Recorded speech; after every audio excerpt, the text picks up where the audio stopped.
Hello, and welcome back to Beast Fables, a weekly show where we follow the lives of tiny animals in a massive forest. I'm Brian, and I'll be your narrator for today's adventure. I use he/him pronouns, and I'm the founder of Dungeons on a Dime, a publishing imprint creating entry-level tabletop role-playing game content.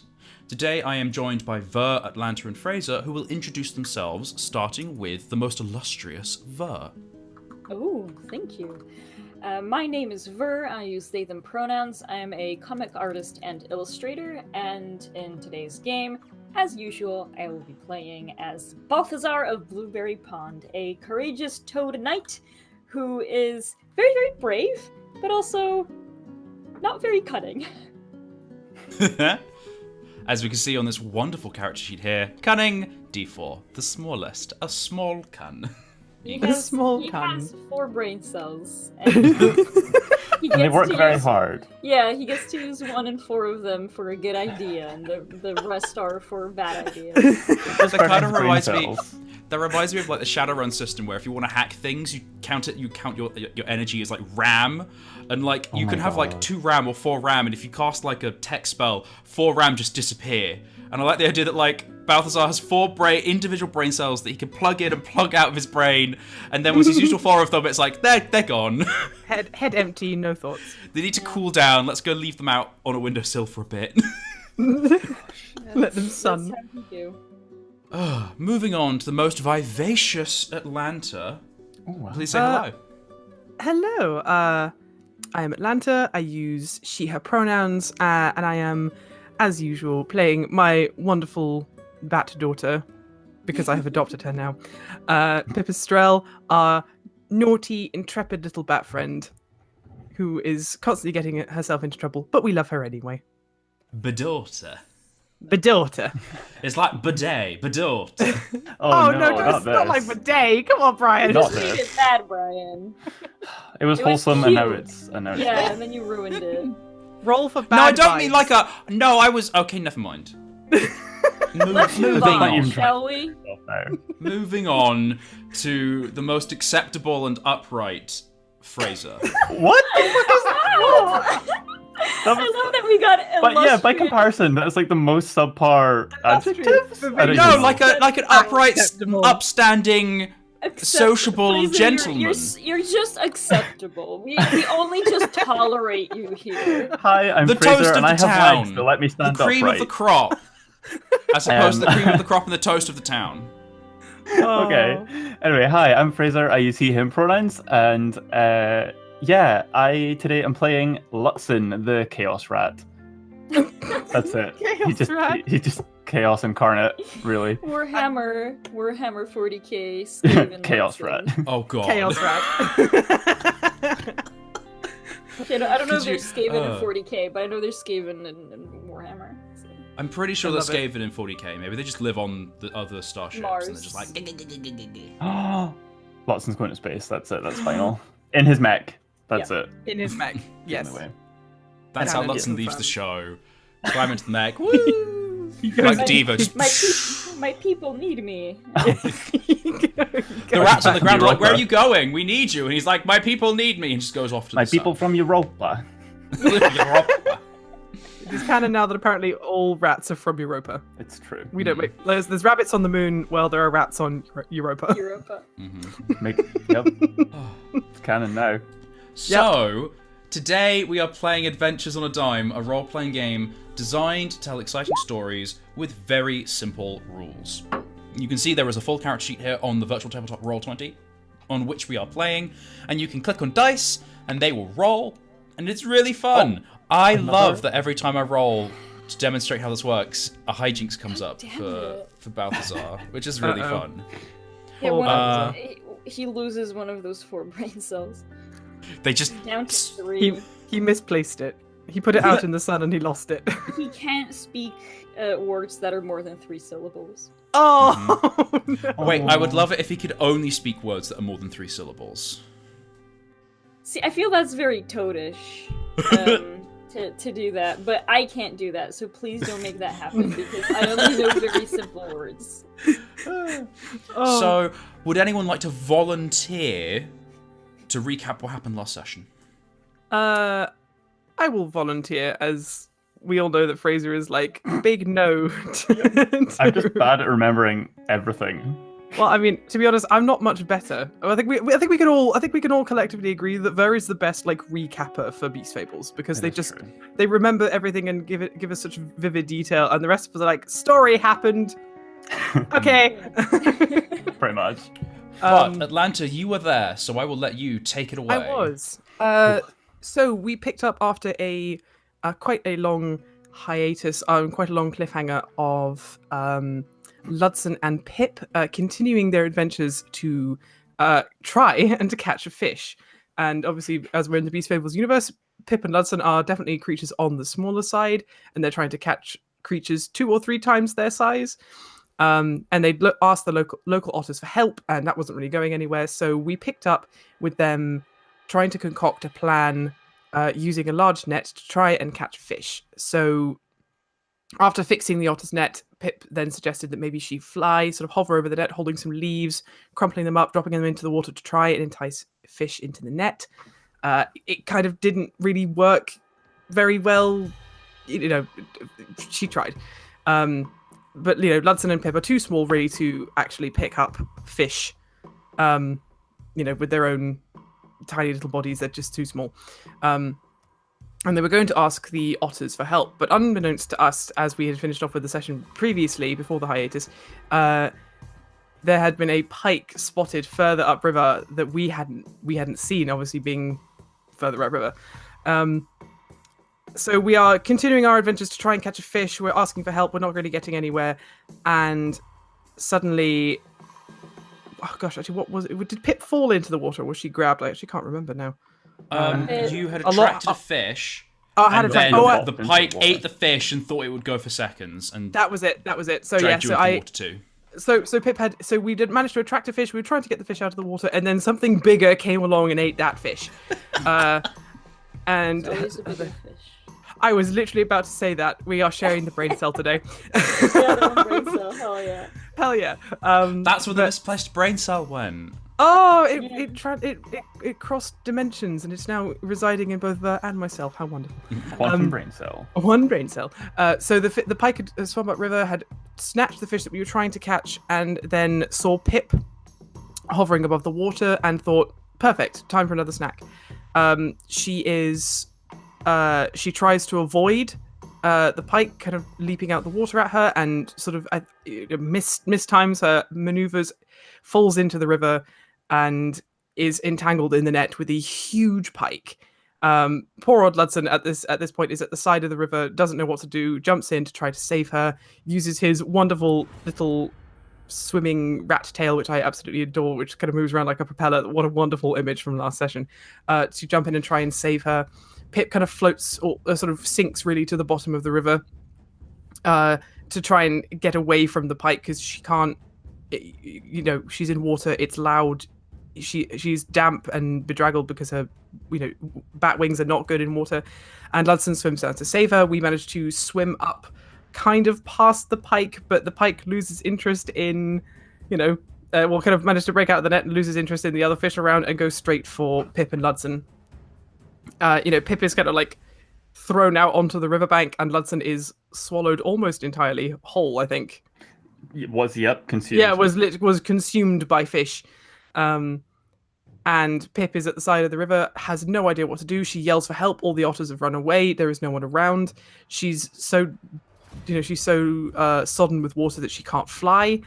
All she can think to do is throw her entire can of candied aphids into the water to try and attract the pike, which does sort of work. Ludson obviously in the meantime is stuck in this fish's gullet. He has no way. Obviously, the only way is either out of the mouth or down into the stomach. So he starts scratching and clawing and biting and trying to get this fish to open its mouth. Nothing happens until he notices that he's quite close to the gills, and he starts sort of scratching and clawing his way past the gills, trying to get the fish to open its mouth. Something does happen that I think it is the candied aphids. That it sort of smells in the water, so it goes for the candied aphids. It opens its mouth, wide enough for Ludson to get out of the fish's mouth, and swim back to shore.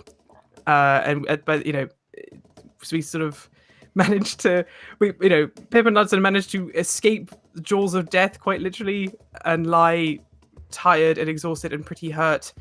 Oh yes, because I forgot on his way out, Ludson got an injury from the fish's teeth, sort of raking across his, raking across his side. So he's bleeding very heavily. Because it's still sunny out, Pip's wings have dried enough that she can jump up into a tree and look for someone to help. And she spies over yonder. I think she sees Balthazar, because he's wearing his armor. So she flies over to Balthazar and Finn. Is it Finn or Flynn? I always forget. Flynn. It is. It's Line Finder Flynn. Because I love alliteration. It's good. Because my brain is like Flinder. Line Finder. Line Finder Flynn. Flan Finder Flynn. Flan Finder Flynn. That was Flynn's previous job before he became a tanner. He made flan. But Pip sees Line Finder Flynn and Balthazar at the side of the river. She flies over to them. She's in a considerable amount of distress. She's too scared to even fly over the river. She just yells at them from the other side. Balthazar, being just wonderful toad boy that he is, mud furies his way across the bottom of the river to the other side. Not before riding on Flynn. Not before riding on Flynn. That's true. Actually, they ride along the side of the river towards where Ludson is lying under the tree. Pip has sort of patched him up as best she can, but she's no poultice pounder. She has no real expertise here. And eventually, we all congregate underneath this tree. We get Ludson back to Aspen Grace, I think, and sort of get him into the care of the local poultice pounder to heal and tend his wounds. Stitcher. Oh no, it was a Stitcher. It wasn't a poultice pounder. You're right. It was Hiccup. Like rear game. It was wonderful hedgehog Hiccup, who Mole. Who sort of mole. Sorry, not hedgehog. Who tends to Ludson and gets him back on his little paws as best as we can. And I think that's sort of where we left off, was just kind of resting and recuperating after what was a very, for a first episode back after a hiatus, what a Bobby Dazzler, as it were. What? I've never heard that one before. Stop it. It's a weird English phrase I remember hearing years and years ago, and I've always wanted to use it, so I'm going to use it now. It's brought into the world now. No better excuse. Okay, so with this leg of the adventure coming to a close, I'm going to have to do the unfortunate thing of removing all of our drawings so we can make new drawings. No! We must take...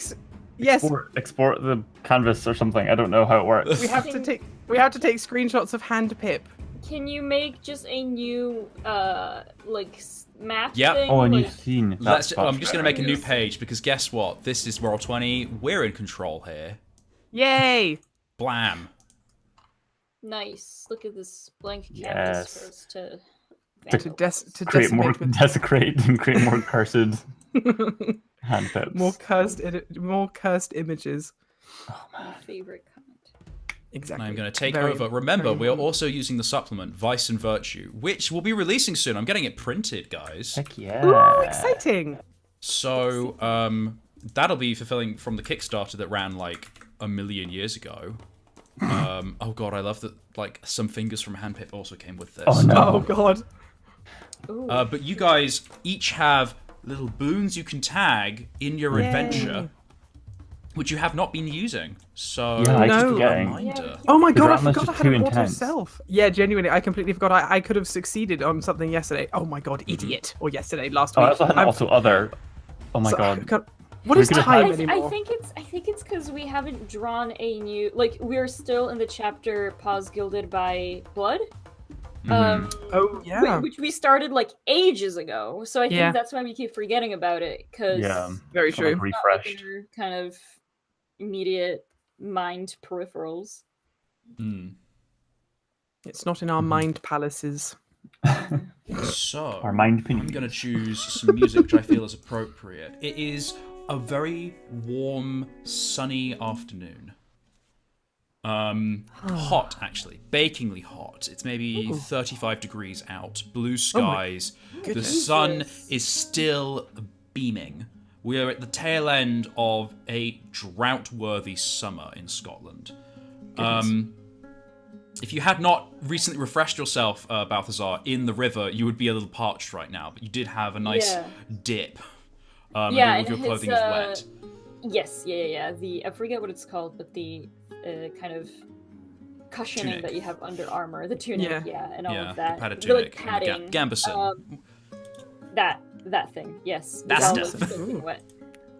I don't. Nice Do and I nice look and like soggy. I know armors things? No. Balthazar's like, I just put it on and fight. I only know fight. Yes. So, Balthazar, you have been given a note by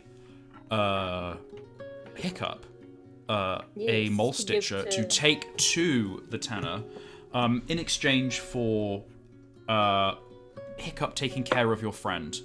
Otherwise, I'm going to say Pip and... Pip, you are walking, flying, however you would like to move, back towards town, having picked up all of Lutzon's gear, save for the conker shell backpack, which is floated downstream. Oh, so the which we tools lost. themselves are safe, but the backpack is gone. So sad. no, End of an what if I era. Oh my god, yeah, no more Ludson with the conker shell. Oh, what am I going to draw now? I'll have to design something else. We need to find him a new backpack. Or find a new conker shell. But that's an adventure for another day. You are right now, you are with Flan Finder Flynn. Flan. Line little, Finder like, Flynn, who is a chef hat. rather stoic tanner, having run and now knowing that Lutzon is not in danger, has resumed much more of a distant, more stoic nature, and seems to watch you from the riverbank and the surroundings as well as you pick up all of Lutzon's gear. I think because she's so tired from just the whole ordeal with the fish, and also if it's as warm as you say it is outside, like for goodness sake, she's probably too tired to fly. Imagine she'll just be she will have picked up Ludson's gear, you know.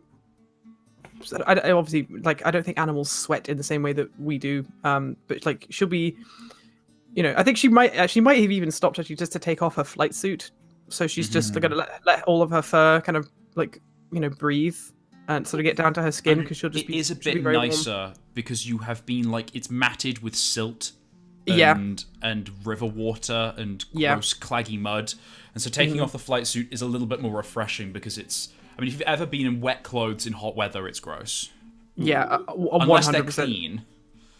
Yeah, but like, you know, I imagine she's tired, so she'll be kind of moving sort of quite sort of slowly. There's a sort of certain amount of sort of lethargy and things in her movements, but like she's okay. She's just a bit kind of like shell shocked, which is sort of seems to what happened. Like that sort of happens to Pip after kind of big sort of, you know, encounters with other beasts. Particularly like this time it's like because it's a fish as well, which we like. They're not sentient like animals are, so you know they are sapient. Yeah, so they are just like they're not sapient. they're not sapient. Sorry, like but you know, they do actually just act like, you know, like fish in like they would in our universe. But yeah, she's sleepy. She's tired. She want a nap. I think now more than ever she's kind of thinking like, because it's the middle of the day. And then she's like, oh gosh, what I wouldn't give to be in a cave right now somewhere, like, or like a tree, like a hole in a tree, just like having a nap upside down. You miss being nocturnal a little bit. You've been diurnal for about 3 weeks now. And you kind of miss the cool nights and warm breezes during the summer that you can float on. Yeah, definitely. So, you gather up the gear, you're with Linefinder Flynn. Do you talk at all on your way back to town, or do you just maintain a respectful distance? Well, I think because I think she sort of we have kind of established that he's quite reserved. I think if he's kind of like walking slightly behind her or something, I don't think she's going to try and make conversation. One, she's probably a bit too tired to really be particularly engaging herself, but like I don't think she would really know what to ask him at this stage, you know, like what's it like being a tanner? Like it's probably a bit too chipper. Have you ever killed someone? Yeah. How many beasts have you killed? What's your body count? Like she's probably like Are we there yet? Are we there yet? Are we there yet? Are we there yet? I feel like as a passing moment, you're very confused. At one point, Flynn's walking beside you when suddenly Flynn just... Because Flynn is large as a cat, and you're walking on the ground carrying this gear, Flynn walks over you, and you feel like the sort of... Not binder, but like the vest that Flynn wears that restricts and pulls in some of the thick forest cat fur that he has. It kind of the vest and his stomach pushes down against your head, and you look around and you see darting over the ground around you a shadow, large and it's difficult to make out. It's triangular. And then your eyes put it together. You've never seen the shadow so up close because you're so used to flying, but there's a buzzard circling above you. Oh, Lord. And for 5 minutes, you walk in anxious silence. And then the shadow flits away somewhere else.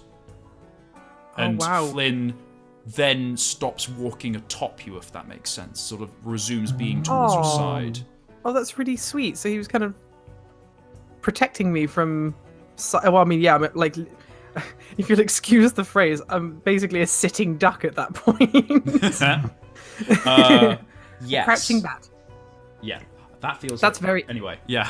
Yes, that's crouching bat. I think Pippin kind of like, you know, she would have seen like bird silhouettes before, but what she would have seen would have been like owls, and not during the day, you know, because she's a she's a bat. Well, there's that, but also I mean like you've never really seen them from the ground. Like no, a shadow exactly. looks very different from like a ground perspective than like from very high up. Yeah, very true. So I think she kind of, you know, I think she would try and kind of read Flynn's like body language and like maybe like nod slightly as like an indication of like, you know, thank you. That's very kind. Like, you know, I don't really want to be eaten by a buzzard today. But like obviously try to kind of read his body language and like, you know, because if he doesn't want to talk, she doesn't want to make him talk. She's too tired anyway, really, to kind of have this whole like, does he want to talk to me? Should I be talking? Blah, blah, blah. You know what I mean? Yeah. For once, the anxiety is actually tired. Yeah, the anxiety, it's tired anxiety. It's that kind of whole like, head empty. So you make it back. It takes maybe a 20-minute walk to get back to Aspen Grace at your pace, as opposed to Flynn's pace, if that makes sense. Little and at that point, you see Balthazar has spotted you, and I'm going to presume has walked down the stairs towards you to kind of meet you at the base of Aspen Grace. Oh, Yes. friend. No, he leaps. He's like, I'm done with these people. Oh my God. Yeah. Damn this bat. You find like a Balthazar-shaped cartoon hole in the ground. Oh my God. Balthazar will have been waiting to see them arrive, and when he does see them, he like excitedly jumps up and starts running down, like hop down the stairs, like kind of trot, because there's no sense of being slow when you see friends. My love for Balthazar really absolutely knows no bounds. I feel There's like just nothing Pippa, you wouldn't be able to hear that. You'd be able to hear the first of all the hop, hop, hop, hop, hop, but also the creak, as like he goes down the spiral staircase. Yeah. Oh. Around each tree. So yes, you meet up. Balthazar will. God, I guess he, runs to them. Kind of nods his head at Pipistrel because it's good to see her. And then turns his attention to Flan Finder Flynn, and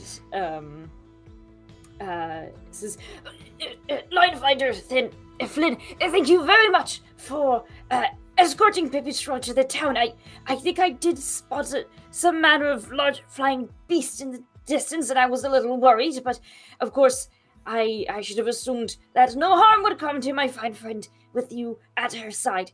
And I am happy to say, Pipistrel, that I was able to deliver Lutzen not just to a poultice pounder, but there is a stitcher in town who has been able to give expert attention to Lutson's current ailments and injuries, and the same Stitcher gave me this, and they asked me to give it to you, Line Finder Flynn.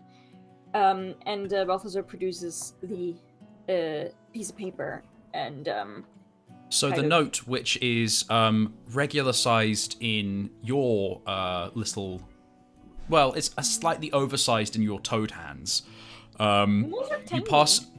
Well, toads are small. I'm thinking moles to toads, so it's slightly large in your hands, and it would have been small for Hiccup. For Flynn. You pass For it Hiccup, to sorry. Flynn, and then it is comically small. Oh. Flynn has to grab it in 2 foreclaws, like a thumb and a foreclaw. I can Oh, hold so it up cute. for you if you'd like, and if it's too small, I can read it to you. And Flynn That's says, adorable. That will not be necessary. I will read this. and kind of holds it up, and you see the amber yellow eyes, the little black slits flick left and right on Flynn's face as he scans the letter, folds it, and then tucks it into his sort of like a little nook in his chest binder thing. Oh. Oh, you have a pocket there. That's cool. Oh my god. I wish my Flynn arm looks had at you, but pockets. doesn't necessarily like make any expression. Just sort of continues looking at you. I love that there's something about Balthazar using the phrase, "You have a pocket, that's cool." That's incredible. Toad armor frequently doesn't Balthazar come with would be pockets. always very enthusiastic about like dresses with pockets or stuff like that. Oh, where he's just yes. like, well, look I- at that, that's wonderful. Yeah, he'd say, I wish. I'm resisting having Flynn go, "Oh, thanks, it's got pockets," and then doing the little like shimmy. Yes. No, but Flynn just sort of regards you not coolly, but levelly. Balthazar makes nothing of this because he has 4 cunning, and he just turns to Pipistrel and says, "There's many times that I wish my armor had pockets. I think it would be very useful, but I suppose it's difficult to make pockets out of metal." Pip sort of chuckles. She's like kind of tiredly, not her usual kind of like high pitched squeaky bat laugh, but like she gestures to her flight suit, which she's sort of slung over her over her shoulder. It's like, well, I wish this had pockets, and she sort of gestures to it. But it's all something to do with making me fly faster and all that. So no room for pockets either. And she sort of shrugs and looks a little sad. Oh, that is quite a shame. Well, maybe that's something that we can convince Lutzen to take on as his next project after he's done with all the teeth things that he's been embarking on recently. Well, Linerider Flynn, I hope the tidings I have delivered are good. I can never quite tell. Your face never changes. It does take a little effort to maintain that. Yes, I'll deal with Hiccup later. For now, I feel we should keep on task. Oh, God, yeah, the wolf. of course. The fish. You wanted the fish to... Balthazar kind of conspicuously looks around, looking way more suspicious than he was moments ago. And says, "But the wolf, but we have discussed that things might have changed, yes?" Sorry, who do you say that to?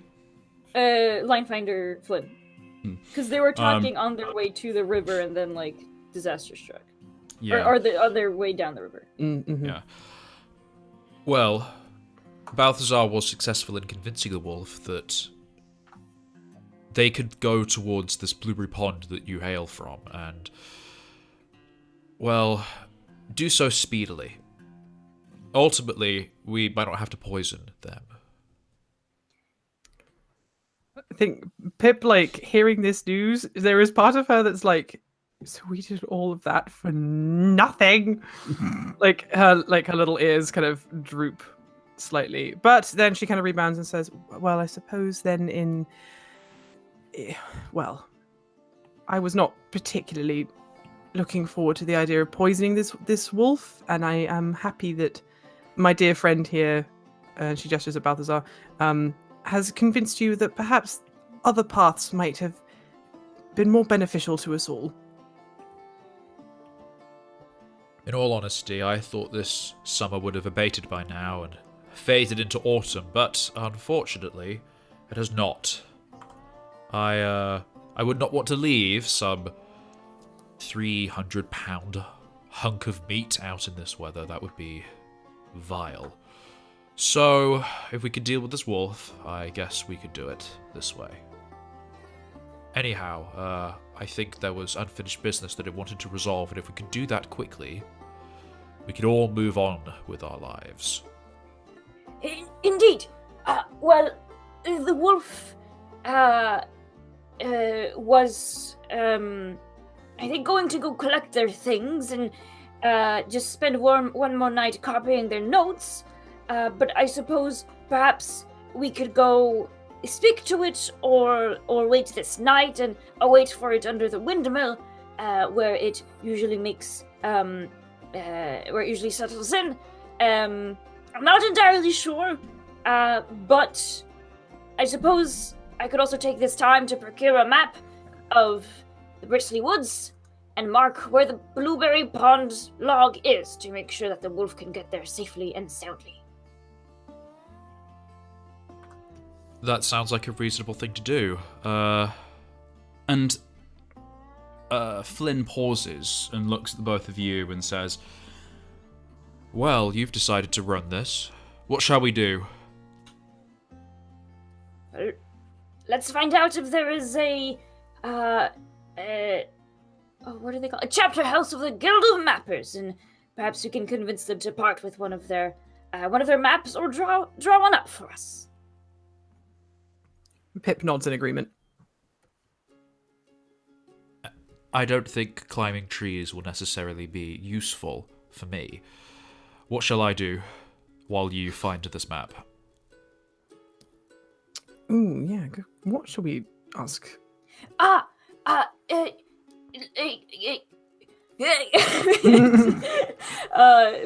Where is the brain cell? Yeah, he's like, I'm looking for it. He says, Stitcher Hiccup said that there can be some types of plants that could be found to help Lutzen on his recovery. Perhaps you would be able to locate them. You seem to have quite a knowledge of poisons, so perhaps you might also have a knowledge of herbs that have medicinal purposes. Flynn considers this and then says, It will be faster if I have the aid of Pipistrel to fly up above and point out specific places. I can harvest the herbs that you've described. But yes, if Pipistrel, you come with me, we can find these herbs to restore Hiccup's stocks, and Balthazar, you find this map. By the evening, we should have together everything we need. Including a healthy and whole Lutzen. Here's hoping.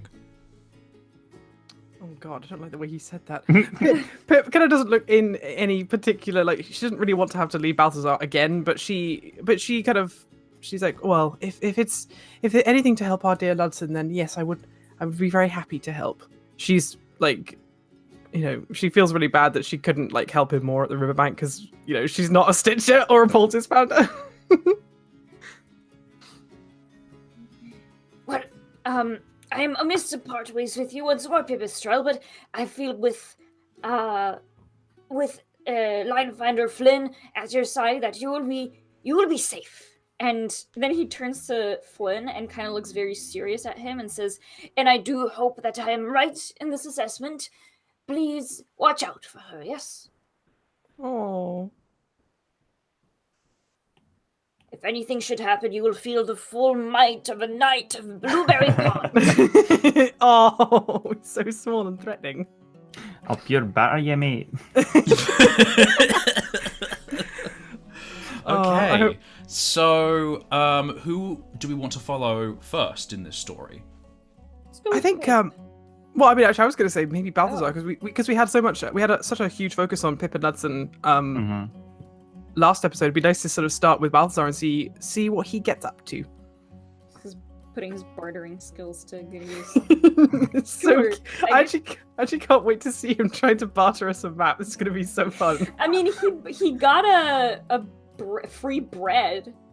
On Oh, his way to yeah. the wolf. I think he's actually decent at this because people are just like, oh my god, I want to feed this toad, or like, oh, I want to give him my map. So hopefully, Yeah, that's. Lutsen walks in and they go, "You're so cute. Do you want a map?"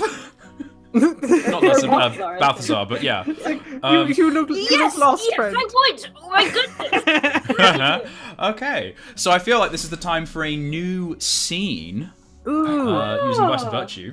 So I'm gonna roll 3d7. Roll 3d7. Oh, it's been so long since we've actually gotten to Yeah. choose a Vice and Virtue. Also, Ooh. actually, do we not resolve the? I don't remember if we resolve. Oh, no, it's at the end of the session. Heck, it's been so long. So when we have a, I mean, I wrote this and I've forgotten, and I literally have been editing this for like the past 3 You weeks, and my created brain this. is blank. You made this. The word that I used is called it's like resolution. God, why am I going blank right now? Reflecting. God. That's it. When That's the one. you reflect, it's at the end of a scene or at the end of the session. I feel like we've had a period of reflection where like Lutsen was taking to the doctor. You guys have spoken about this. I don't necessarily think it's like we don't need it for the next scene, and none of you used your Vice Virtue or none of you used your boons. So I feel that's we can just true. continue if you want to with these boons. I'll get my info. Yeah, hang on. What have we got? Yeah. Oh yeah, we got an auto self and auto other and a neutral. Okay. Yeah, we've got one of everything. Yeah, so actually, yeah, I think we seem pretty good right now. I think Lutsen probably So- still acted in Well, I don't know. Yeah, probably still acted kind of in Virtue. You definitely acted in Virtue because you definitely came to Pip's aid. I mean, But at the You same could time, argue that- definitely effed up. So, like... yeah, but with the best intentions, you can still fuck up and have good intentions. This is true. This is true. I'd also say I feel like Lutsen did take in, like you used a lot of tools. You tried to use, even if your plans failed, you were still trying to use the environment around you and having an awareness of the situation. So I'd say that's more that's true. virtuous, That's which very is taking a step back. Whereas Pipistrelle, I'd say you were more Vice because, well, I don't know, you were Vice or neutral. You definitely were also planning and executing things. So if you wanted to swap. However, right now this scene is only going to be for Balthazar. So you can all talk about the fortune, but it's only Balthazar that we are focusing on right now. So, the fortunes we have are 6, 5, and 2. So, we have got... Your fortunes are... The friend of my friend is my enemy. Oh. We have got... Wait for it. And we have got Mischievous Youth. So we're going to type these out because I can spell... No, I can't. That's a lie. I'm now just singing the Hamilton song "Wait for It" in my head. That's all that's going on there. I like the sound of friend of my friend is my enemy because it's kind of confusing. But also, Mischievous Youth is pretty good. I Yeah, am Mischievous terrified what Youth. this spells for Balthazar. I don't want him to get dunked on by a kid. Oh no! That could also be very fun to watch. I'm I going know, to right? be very angry, but Balthazar wouldn't, and there will be 2 wolves in me. One is Balthazar, one is a toad, and the other is me just being angry that a fictional kid dunked on me. The Oh, friend of my gosh. friend is my enemy. I'm trying to think. The friend of my friend is my enemy. I wonder who that could be referring to, or like who it could refer to. Because it like Wait, could that be Isn't like the friend of my enemy is my friend? No. Hold on. The enemy of my enemy is my friend. Yeah. yeah? So we have the other way around. The friend Friend. of my friend is My brain enemy. can't compute what it means. I can't comprehend. No, it means that like we're all vying to be Lutsen's best friend. Yes. And Pipistrelle and Balthazar are like in a rivalry to be the better friend. Yep. They see each other as Oh, enemies. This is okay. the breaking point of their relationship. Or one will fight Balthazar and to the death. Pipistrelle fight to the death. I, It's the only I hate logical to outcome say here. it, but I think that Balthazar's gonna win unless Pipistrelle runs away. Well, Wow! ultimately, I'm sorry. Wow. I'm sorry. He's the only one who has a weapon. Oh shit. Yeah. Okay. Oh, sorry for swearing. Also, I've shared those pictures before of like the frogs or toads that just have eaten like Yeah, a this is bird very or Oh. a bat, like that will just happen. He's just like, oh. No, that is actually okay. You make a good point. It does rival the yeah. It's So, which self-fulfilling. fortune is Balthazar gonna face? Mm. Damn. I mean, ultimately, it's Balthi's decision. I feel Yeah. they all sound pretty I'm good. interested in front of my friend as my enemy, but That's an it's interesting seriously one. because I don't want to get dunked on by a youth. It is my fear is making this choice for me. That's fair. I don't want to be dunked on by a youth. Teenagers are terrifying, man. True. Okay, so the friend of my friend is my enemy. Balthazar, you are at the base of Aspen Grace. It is the late afternoon. There are some animals busying themselves, but in general, the atmosphere of anxiety is still heavy in the air.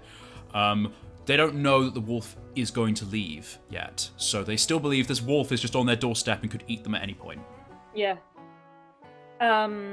Well, I think Balthazar forgets that people don't know what he knows, so he's just like, well, that's strange. He's going to ask one of the hedgehog guards if there is a chapter house of the Guild of Mappers in Aspengrace. So the hedgehog is very dozy in the hot afternoon, and sort of kind of perks up a little bit as you kind of speak to them. They go, what? Guild of Mappers? I don't think we got a chapter house out this far, but you might want to go talk to old Toothy. I think his nephew is a mapper. And then there's also, and he scratches his head, and another guard kind of next to him says, I haven't seen old Toothy for a while. Used to be near his friend Freeli, but I know I think they had a bit of falling out. Freeli lives on the top branches, little bluebird, and they're both retired. They're old, you see. Some 60, wrong with that. 60 summers. Wow, Nothing that's wrong old. with it, but they tend to go up quite high and they don't come back down because the joints all creaky, So I'd take it slow and careful. I think they've had a bit of a spat recently. Are you saying that Freely and Old Toothy are friends, and Old Toothy's nephew is a map maker? What is Freely's? Why should I speak with Freely? Is Freely a map maker too? So the hedgehog correction says it's Freely, like Lye, like the. I'm the sorry, thing I you- wrote it down you in my bleach notes thing. and I was just reading it. Like I was almost. No, reading it, like- it's a common misconception. It's not free. It's Freely, very particular, which is why I'm correcting you. Oh, thank you. I Don't know would why have you'd missed name a little hatchling Freely, but that's on parents. So, they live together, but they're very angry with each other. Well, that's what I heard. that sounds And that's very why I want to go with them, because Old Toothy, Old Toothy lives with Freely, Old Freely is a bluebird, and what manner of beast is Toothy? A hedgehog. A little bit runty on the smaller side, if you don't mind me saying. I have to ask, if Freely was named Freely as a hatchling, was Old Toothy called Old Toothy as a pup? I don't recall. I think they were just Toothy. Well, I presume they were just Toothy, and then they That would became be Old really Toothy when they strange. became old. That makes sense. Though I can't be sure. Maybe I've never asked. And the hedgehog kind of scratches her chin and goes, "I should ask people's names more. What's your name?" Oh, okay, my name is Balthazar. What's your name? And the hedgehog looks up at the sky and goes, "Why didn't the GM give me a name?" Rye. And scrolls over. Wait, what did you say? Rye. Oh no, Like- I was going to say Eli. It's Eli. Eli. Oh, Eli. Oh, that's cute. So, my name's Eli, and then Eli kind of turns and gestures with her kind of a short forelimb and goes, "And this here is Sibilance." And Sibilant goes, "Yeah, that's my name. Sibilant. What a wonderful name. And Eli as You well. can call me Sib." Sib. I will do that. Well, Sib, Eli, thank you very much for your help. And I suppose I shall... Well, actually, perhaps you could help me with one more thing. Which direction are the tallest branches where these two live? So Eli says, come with me, and kind of like walks maybe 50 paces away from the base of the tree, and then sort of like squints up at the sun, and then points and says, it's that there branch, and then sort of like takes your arm, and then sort of like moves it, kind of looking over your shoulder to kind of get the right perspective, goes, there. Right. So you have like you have the directions, so to speak. Yeah. That's adorable. Well, I shall make my way there post-haste, but if you say that these old-timers don't tend to leave the tops of the branches very much, I think I will first make my way to the market. As Balthazar will bring them a gift basket of food. Oh, such a good boy.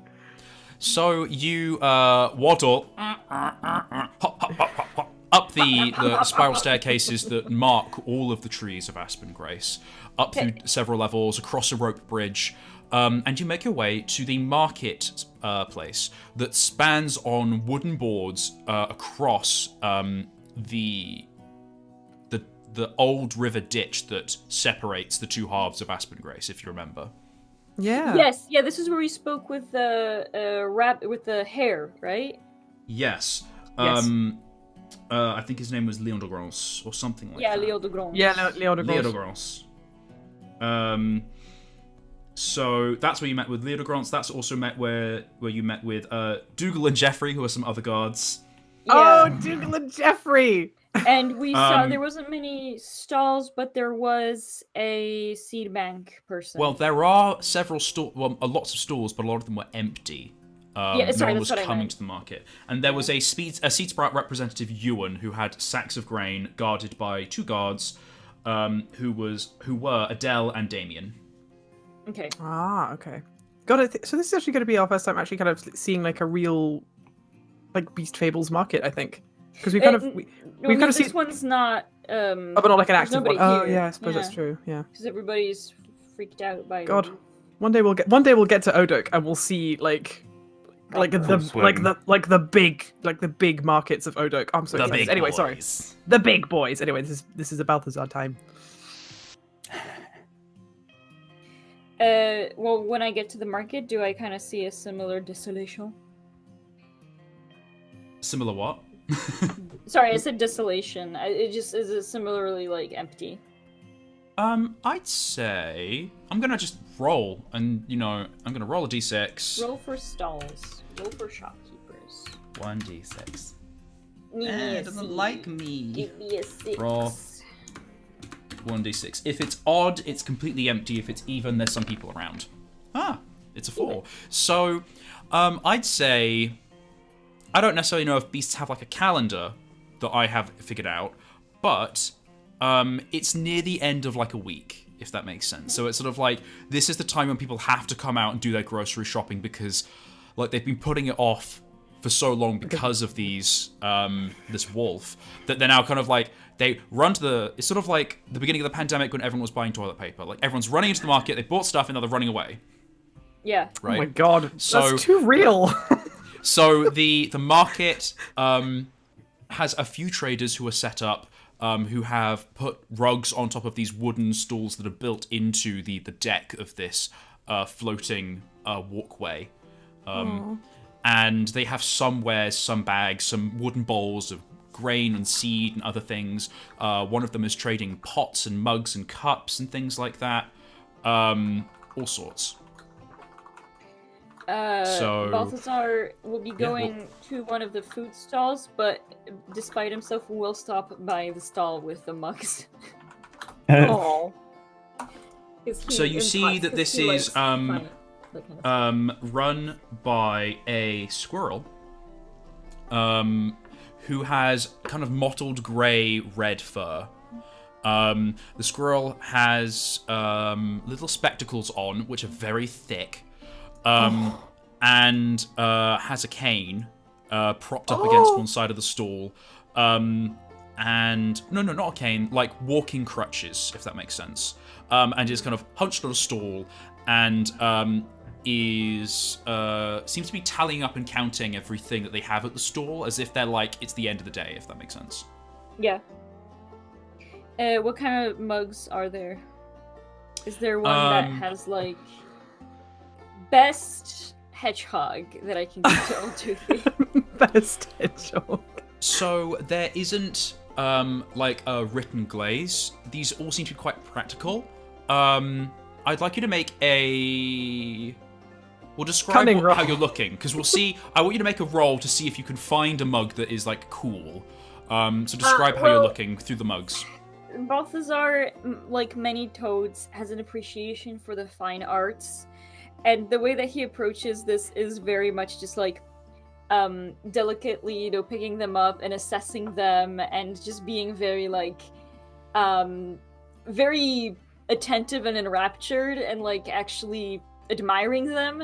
In like, he's not pretending to admire them, like he thinks that these are really nice.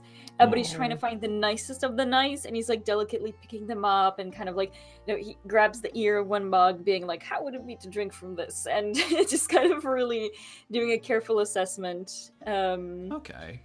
I feel like you're trying to empathize with the person who would be using the object, and all of this emotion feels like a willpower roll for me. That's a good one for me. Alright. I don't think I can tag anything. I'll tag my my feature of mug admirer. only useful in this one scenario. Wait, how Pottery long have you had that purveyor. for, and why? What? I don't. Where did this come from? He doesn't. Oh, He right. doesn't have it. Okay, so No, make a straight roll. It would be really funny if I wouldn't had be a feature called surprised. Mugging, as in like Mugging! Oh my god! like with my face. Oh man. And I could use it for this one. Alas, yeah, but it is a I straight feel roll. Pipistrel would soon have mugging. Oh god. Oh my god! Yes! A critical success. I feel like the squirrel, you don't notice it because your cunning is very low, so you're looking very carefully and you're almost talking to yourself like, what would be the perfect gift? And then the squirrel kind of looks up and says, how are you doing there, young lad? Well, very well. Especially since I'm able to admire these wonderful pieces of art that you have here. I am a bit of an amateur admirer of art, not an artist myself, but I very much enjoy looking at the fine crafts that people make, and I'm going to be visiting Old Toothy and Freely, and I was thinking of bringing them something, because if they fight a lot, I imagine they might be throwing around mugs or cups and things, so maybe they need new ones. So, when you're saying, like, I'm looking at this beautiful artwork, I'm only an amateur, as is the wont of older folk, the squirrel goes, oh, you flirt, and gives you, like, a little, like, playful, like, slap at the air, like, oh, stop you, and then sort of takes on more of, like, a like, listening to the customer when you kind of explain that you're going to go see Old Toothy and Freely. And eventually, you stop, and the old man says, I have been working on this little piece here. I didn't want to put it out because it's so dear to me. It's very cute. And he picks up this brew pot, because I don't think they have tea, but they do like brew teas, if that makes sense. So they don't have like tea leaves, but it's like it's a brewing pot, and it has a little clay basin that you can put the leaves in and then steep them. A steeping pot, there we go. It is a hedgehog. Its tail turns into a handle, and then it's sort of like the water comes out of its mouth. And it's got a little... It's round, but it's got the carving of like spike pattern into it all the way around, and it's a little teapot. Balthazar gasps. And just like instantly like leans over to look at it and says, my goodness, it's a hedgehog! But it's and the old squirrel kind of looks and goes, oh, I hadn't noticed, very playfully. But you made it! How did you not see? incredible! It's like you are a vessel for the art itself. Like you gained this like a vision from an angry god. Oh my god. Oh my god! Okay, and this girl is like, I had not considered that I was the vessel of an angry god when I made this little pot, but sure, why not? Get you a toad who gasses you up like Balthazar if this does. is Literally. if this suits, what would you like to trade for it? Oh goodness, I'm not sure if I have anything worthy of such a beautiful piece. He kind of like pats himself down, and once again he's just like, I wish I had pockets in my armor. and because he definitely has a straw boater hat on because it's so warm up here. Because I'm looking at his items, he's not gonna trade that. Don't worry. The only thing he has is that bottle of cider, but he's been wanting to save that to just break out with the crew. God, yeah. So he doesn't really have anything else. He has an embroidered handkerchief, but that's part of his gear. I don't know if he can trade that. About a tail for your Well, time. you can trade anything. It's just that your space is tools. So you have like 4 tools which don't count towards your carry capacity, if that makes sense. You can trade a tool away and you can get rid of it, but you just have that like free slot for carrying open, if that makes sense. Yeah. Well, because now that he has a straw boater hat, he doesn't need the embroidered. And also, we've realized that he doesn't. Like animals don't sweat. They're not like nasty like humans are. So I think the embroidered handkerchief is just more of like a. Like you throw it down to challenge someone. I feel like it's for like mopping away like silt and mud and making yourself presentable and blood probably. We love silt and mud.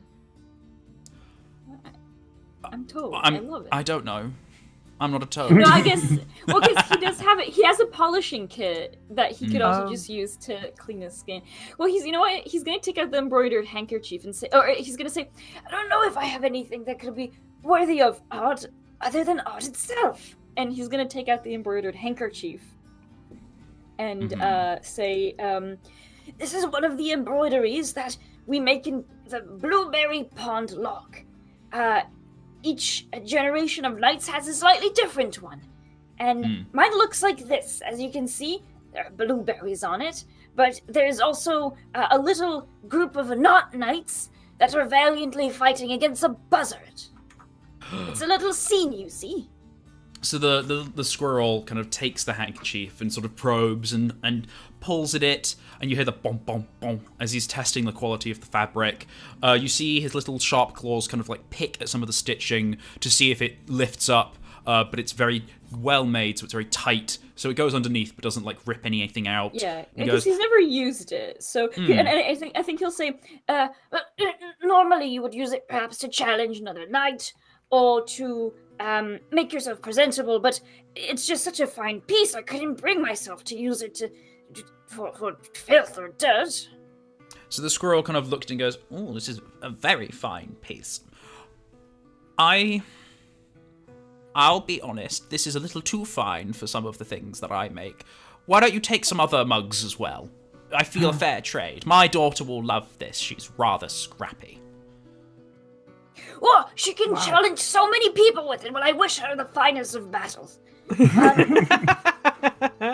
Well, wait, so the squirrel wants to trade just a few mugs for this, or on top of the pot. He thinks that you're over offering, so he's going to give you more things to balance. Critical success. Balthazar just kind of blinks and says, that is so very kind of you. I could get some mugs for my friends as well. I'm sure that they will love them. They were, Lutz. Oh my goodness, Lutzen could drink his healing poultice from one of these mugs. It's perfect. So he's going to, accept this bargain.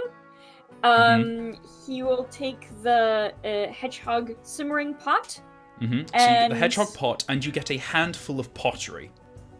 Which we will determine at a later date whatever you want it to be when you need it. Ooh. Pot and Not a handful of pot, that's slightly different.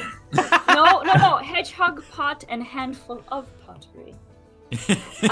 Could you just imagine being like, here's some bud? Yeah. Oh my god. Oh my god. About to get the good kush. Yeah. This is the good kush. This My is the goodness. dollar marketplace. How good can it be? Well, that's why you're letting me have so much of it. Okay, so you have obtained. I'm about to get swindled by a secret drug Anyway, dealer. yeah, I take a bunch of this lovely mugs and whatever the pottery is. Some I imagine plates, it's like in a little a bowl. like imagine when you have like traveling kits for like a teapot and little cups. So like it's kind of packed up like that, so it's like a little bundle. That Except can as opposed kind to like newspaper, it's instead dry leaves. Yeah, Oh, which yeah. is extra cute. He's gonna carefully put it in the knapsack. It's on top of everything else, so the doesn't weight break. of yeah, exactly. He's already thinking that he can't wait to show it to his friends and to his dear Firefly Icky Lucky, because she likes fine pots too. She likes Character to draw trait into established. things. Yeah, she likes art and pottery. She likes just places that she could curl up in. But yeah, he's very, very excited. He's going to thank the squirrel. Once again, wish his daughter best of luck in her scraps and fights. And He kind of gives you a little hurrah. Oh, she'll get him. Very good, very good. Make sure that if she wants to be particularly spicy, she can throw the handkerchief in their face, and that will really show them what for. And he's gonna then meander over to if there's any kind of food source, because he has grain, because we got a bunch of grain from the lizard and the big thing that the name of which I forget. Back Capercaillie. in The Capercaillie, yeah. Capercaillie. But if Yeah, there's chicken. anything like fresher, if there's like some veggies or something, well, actually, he could probably birds actually eat seeds, but so he probably has. He's gonna look for like a nice fresh carrot or something, because what he wants to do is grab the hedgehog pot and put some grain and like a carrot or two into it to just offer to Old Toothy and Freely. I just want to Google something. Hedgehog carnivorous. Oh yeah, they eat bugs.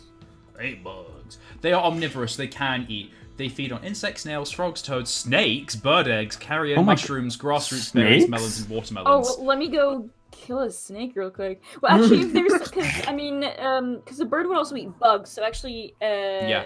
So I'd say you could try to trade for find, like a- you could trade for like some carrots, but also maybe like some cork Worms. bugs or some berries or something like that. Yeah. Describe how you're trading for them. Well, Balthazar will walk up to if there's like a worm stall. He's gonna kind of walk up to it, and Worm pretzels. I had this vision a week ago. They have deep fried worms in pretzel shapes. One oh god, oh my god. So he follows his nose to the stall, and it just like because he's never seen worm pretzels because you don't deep fry stuff in Blueberry Pond, and he's just kind of like, what is that? Very like reverent, very like, oh my god. There is a hare who's crouched into a small booth. Oh, they have no. like the equivalent of like a tea light underneath a little pot of oil, and they're deep frying these worms and then putting them onto dry leaves to like soak up the oil. And the hare kind of pokes their head out from the booth and he goes, hello, you are a friend of Leo, are you not? Oh, yes, we have spoken the other day. I'm very pleased to know that he would speak of me as a friend. That's so lovely. Yes, and I saw you the other night as well at the cookout. Yes, these are fried worms. Have you not had one before? No, I want one. Here, and he kind of hands you a cooler one that's like not like fresh fries, you burn yourself. Just hands you a worm and says, have one on me, try it. Oh, Of course. He tries it, and he's just like, he has a It's religious experience. Crunchy like a beetle, squidgy like a worm, salty and tasty. He just like I imagine, much like with his appreciation of art, he very much is a foodie. So he just like relishes it, just like like he definitely makes a lot of like Notes of earth and soil. spices. And like kind of takes his time to like really get all the taste, and then like smacks his toad mouth a little bit and says, "That was incredible. I must bring this technology back to Blueberry Pond." The hare says, it is very simple. All you have to do is take a worm, and he kind of picks up a dead worm and like shows you how to knot it, and says, and then you roll it in a little acorn flour, and then you just into the oil, and then you just hook it out, and you let it drip dry. It's very simple. Now, to be honest, it's not necessarily a thing that I enjoy, but work is work when things are so lean right now. Oh, I'm so very sorry that you don't enjoy your position. I suppose, Oh, I do not enjoy it. I just don't like to eat fried worms. But you seem to enjoy them. Oh, yes, very much. Toads do. We actually mostly eat insects, so this is a true and incredible delicacy as far as I'm concerned. And such a simple recipe, but I suppose the most ingenious solutions tend to be the simplest ones. Well, I would definitely like to purchase at least 2 of these pretzels to bring to Ortuthian and Freeli, who I'll be visiting soon. But well, you mentioned that things are lean now. Is it still because of the wolf problem? Well, a little bit of the wolf, and also, I don't know if you noticed, and he sort of looks over the balcony at the ditch below, to the sort of like hare shanty town. He says, there are a lot of hares there, and not a lot of work for us. So, supply and demand. Oh goodness, I'm sorry, but I did not notice. I'm rather new to most of these lands. I didn't know that you are finding yourself without work. Yeah, And then some of us are thinking of hiking over the mountains to the north and trying to find new grounds. Maybe once the wolf leaves. Or maybe to the south, possibly. Well, I suppose Aspen Grace has been doing rather well in spite of the Boer Wars, but there are many settlements and many people that have found themselves displaced and want to find a new home or rebuild their old homes. I imagine you might be able to find a suitable home for yourself in the Bristley Woods. I think a lot of folk find themselves a little displaced right now, but it is my hope that everybody will be able to settle back in and make a new and wonderful home for themselves. And I do wish that you would stay in the Bristley Woods and find a home here. It is a beautiful place to live in. The hare kind of leans on one paw and sort of looks off into the distance and says, oh, I miss the open plains of my home before all of the unpleasantness. Oh, maybe I'll find somewhere like this here, but the land seems very hilly and wet. You get a lot of rain. Well, not this time, not this year, but normally there's a lot of rain. This is true. Well, among toads, we usually find that quite a good thing, but I understand most of you fur folk tend not to like being as soaked. I understand that might be seen as not as much of a boon as we see it as, but indeed, the land is rather hilly, but well, I wouldn't even know what direction to point you to. I myself am still rather new to venturing very far, but well, I wish you all the...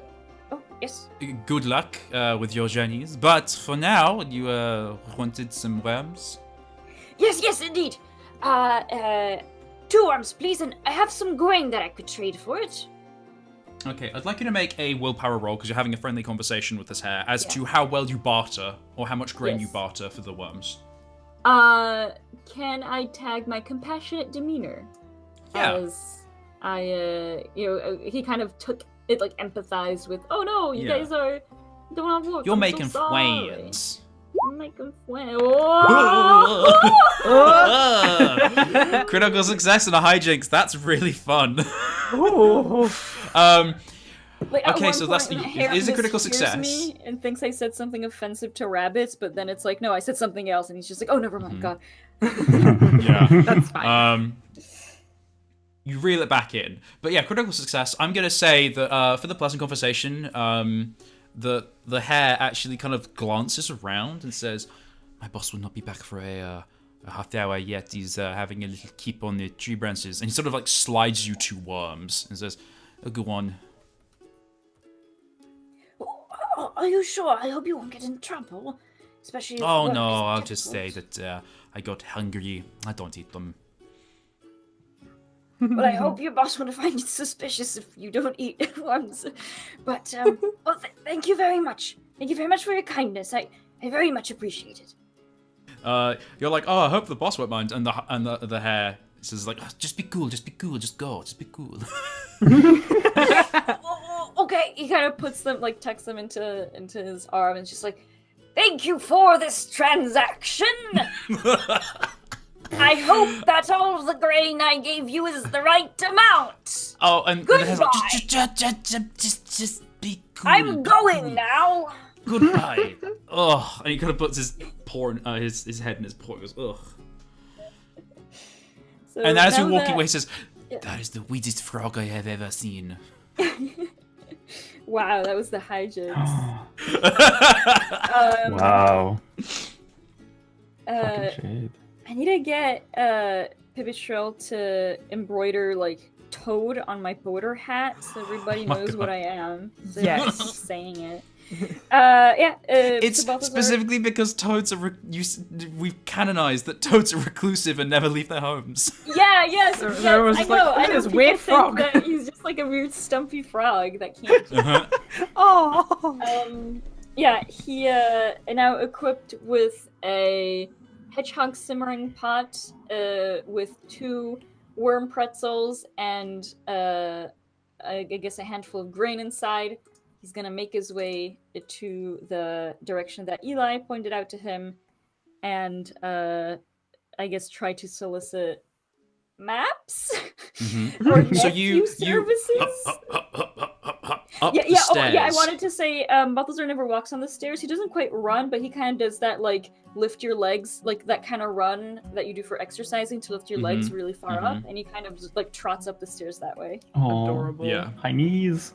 You sort of like high knees bounce up the stairs, and it's a fair exercise. You feel a little bit of burn in your toad calves when you get to the top, and you have to take moments to stop and put your hand out onto the top of the tree because you're getting quite high up into the yellowy leaves of the aspens.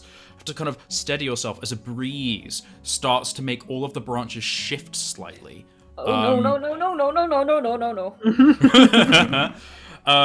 And then the breeze slows, and you go further up, and eventually, you make it to the sort of hut that's built into the side of the tree, not into, but onto, if that makes sense, like around the tree trunk, that the guard directed you to. Yeah, Balthazar will locate a door and knock on it.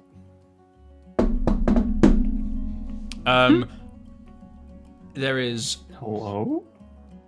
there was silence from inside, and then you hear a sort of very slight, like, twittering and snipping back and forth of, you get it, no, you get it, you get it, and then silence.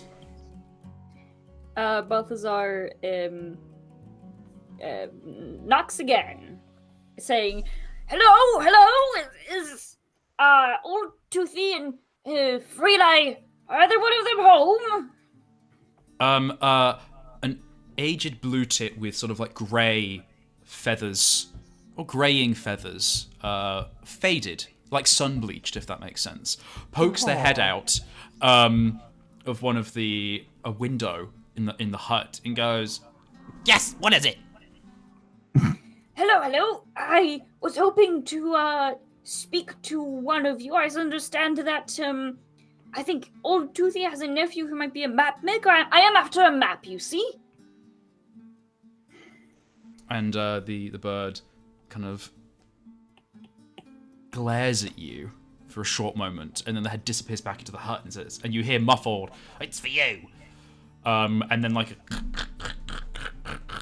and the branch shifting slightly with the weight of an animal coming to the end of the hut towards you. You feel yourself leaning back a little bit against a railing.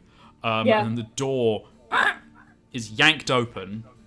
There is a grey-jowled hedgehog looking at you, several spikes missing from its quilled back, long grey whiskers, beady eyes, and it kind of looks at you and says, "What do you want?"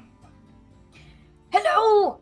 My name is Balthazar. I'm Balthazar of Blueberry Pond, and I came here seeking a map, perhaps, or contact to somebody who procures map. As I understand, your nephew might be, or a relative of yours might provide such services. I also brought you this wonderful hedgehog pot and 2 worm pretzels, because I understand you perhaps spend a lot of time up in this tree and might like a nice, refreshing lunch. Straight from the market. The hedgehog lightens up and goes, "Oh, yes, please, come in. As you can see," and he kind of says this to the back of the house, "I have very important guests who adore me." And he welcomes you in, directing lots of spite towards the bird, who huffs and hops up some wooden pegs into like a second floor that is designed for the bird to access. Oh no! Balthazar says, well, to be perfectly honest, this is a gift for both of you, because if you live here, I imagine you both might like to use this lovely pot, and it is 1 worm pretzel for each of you. The bird who has hopped away, you can hear from upstairs, "Oh, no, don't let me intrude. I'll fly away, because of course I can. No, I'll leave you to your business. You're so important." I love Oh my goodness! I love this like snidey, sniffy bird. Freeli does not descend to have a worm pretzel. In the meantime, you've kind of laid your burdens down onto a little table in the center of this sort of quite homely hut. You can see that it has sort of like 3 general spaces. This central space that's sort of like kitchen, dining room, living room, all in one kind of open plan space. It's quite small, but sizable enough that a toad and a hedgehog and a bird could in theory all fit in together at once. Then there's like another section on this same floor that is for the hedgehog, for Old Toothy, and then there's sort of like this porthole that you can up these wooden pegs that in theory someone could climb, but is designed for a bird to hop up to get to this sort of like upstairs, so to speak, space for Freeli. That's so sweet. Mm-hmm. In the meantime, while you're listening to Freeli be like, "No," Old Toothy has sat down and started eating one of the pretzels. Yeah, that's fine. I think Balthazar will say, Oh, they're delicious, aren't they? I only had one for the first time just earlier, and I was just amazed at what you can do with a worm. And the Old Toothy kind of chuckles and goes, "He's made by Henry, were they not? He's a nice little lad." Yes, he's very, very kind. We had a little chat and everything, and oh goodness me, I do apologize. I just keep running into so many nice folk to speak with, and I do, however, I suppose have business as well. You see, I am after a map of the Bristley Woods, as I would like to give this map to a friend to show them how to get to Blueberry Pond. That's where I'm And the from. old Toothy kind of nods and says, normally I could accommodate that, but my partner, as you can see, is a little huffy, and, if you come back in a week, I could probably put one together for you. Oh, well, I unfortunately need it much faster than a week. In fact, I need it for tomorrow. What is it? Why is Freely's huffiness an issue in this situation? Old Toothy kind of looks sourly at the table and says, and holds out his hands, and you can see that with old age, his claws have blunted and some have fallen off. He's very old. And he says, Freely's the one who draws in this house, and I do not. I can put a map together for you. My nephew's a while away, Doak, and we could send for him, I guess, to get a map for you. Why do you need it for tomorrow anyway? He kind of gets a bit defensive. Yeah. The beast I'm giving this map to would be leaving tomorrow, and I would be very amiss if they got lost in the countryside. It could lead to some, perhaps, disastrous consequences. Reaching for the second pretzel. Old Toothy is like, I don't see why that's my problem. Balthazar will kind of move the pretzel slightly away and say, This one's for Freely. I don't think that they would appreciate if you just ate their snack. And Old Toothy says, but did you hear? They don't want to impose. Oh my god, these two. Oh my god. I think Balthazar's just like, oh dear. Actually, I think Balthazar in this moment is like a little bit more firm and says, I think I would very much like for Freely to impose if they would be able to procure a map for me in time. Do you live here and together and just fight all the time? So I want you to make a willpower check because you're trying to empathize both with Freely and with Old Toothy. yeah. Can I? Yeah, sorry. To get a vibe, and that's going to help me determine where the scene's going to go from here. Okay, can I? Oh, what? Sorry, I accidentally dragged compassionate demeanor into my injuries. Can I tag my compassionate demeanor?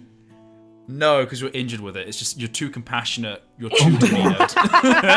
Too demeanored. You just start. It's like crying breakfast friends. You just start like. Oh my god! But can I tag it though? Yeah, you can tag it. Is it willpower? Sorry. Is it willpower that I'm making a check? Yes, willpower. Okay. Oh, Okay, an 11 and 9, a success. So I'm gonna say that Old Toothy kind of doesn't eat the second pretzel. Kind of gets up and kind of walks over to one of the lower windows and looks out of it and huffs. And you hear silence from upstairs with Freely. Balthazar kind of looks after Old Toothy as they walk up to the window, and says, I obviously, I suppose I have some personal stakes in wanting this map procured, but it just sounds very tiresome to be fighting with someone day after day. You know, I've done my fair share of fighting day after day, against some very terrible things, but in some way this seems worse. And in some way I think the wounds from these fights must dig much deeper than ones from perilous foes.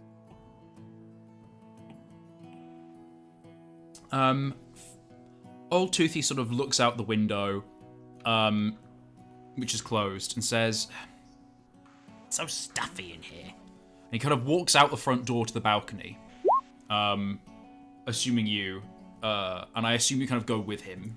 Yeah. So, he kind of talks quietly to you on the balcony and says, "I miss the fresh air, but being so high up makes me queasy." He kind of is very much not looking over the edge of the balcony down below. He says, "I just want a window open. I just want fresh air." But he hates it. He doesn't want to open. He's just grating at me. He just won't stop. And he kind of looks very, kind of bites down on what he's saying, if it makes sense. Well, Balthazar, sorry, just love the chat happening here where this is where his brain cells are. There's a few brain cells to, Just to being the most wonderful, compassionate boy. Yeah.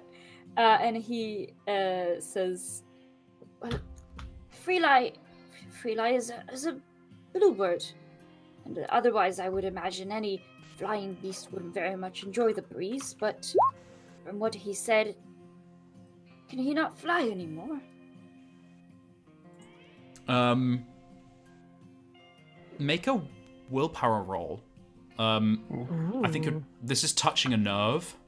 Yeah. I would like to tag So you have my disadvantage, but you can tag something.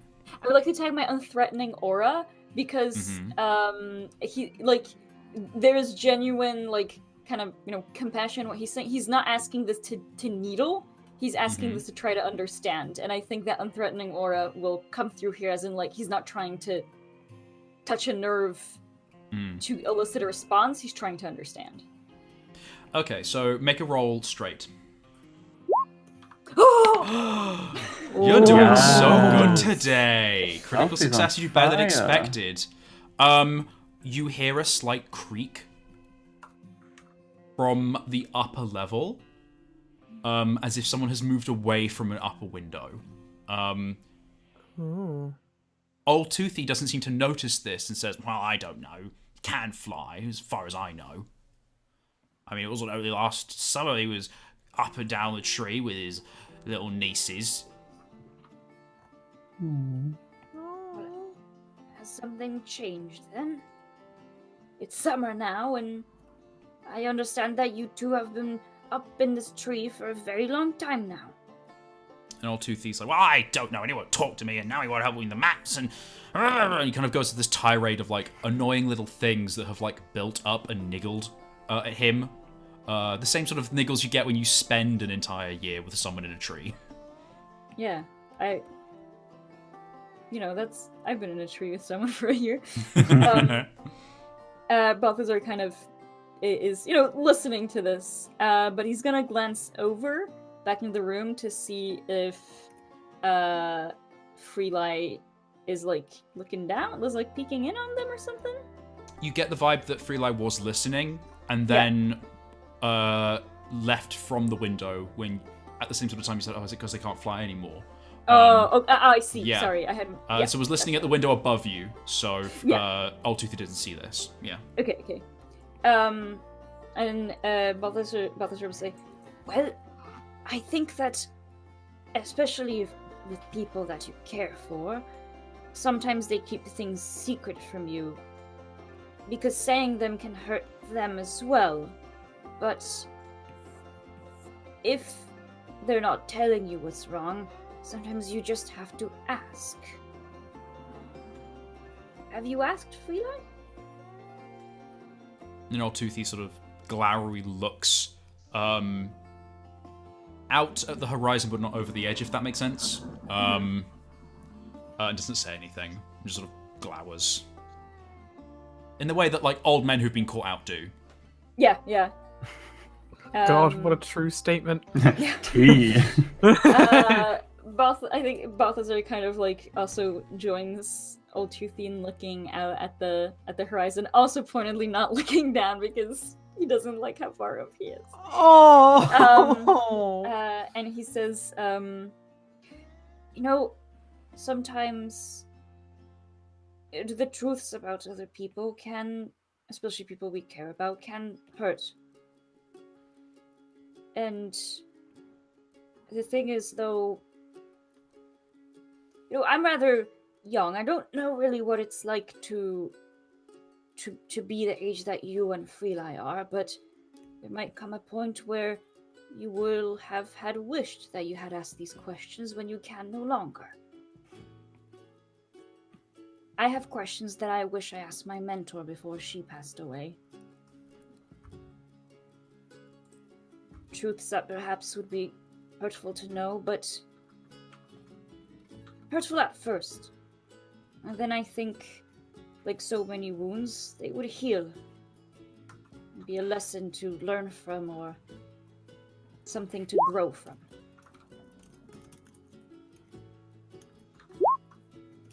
Perhaps if you didn't want to ask Freeli what this... If you didn't... Perhaps now is the time.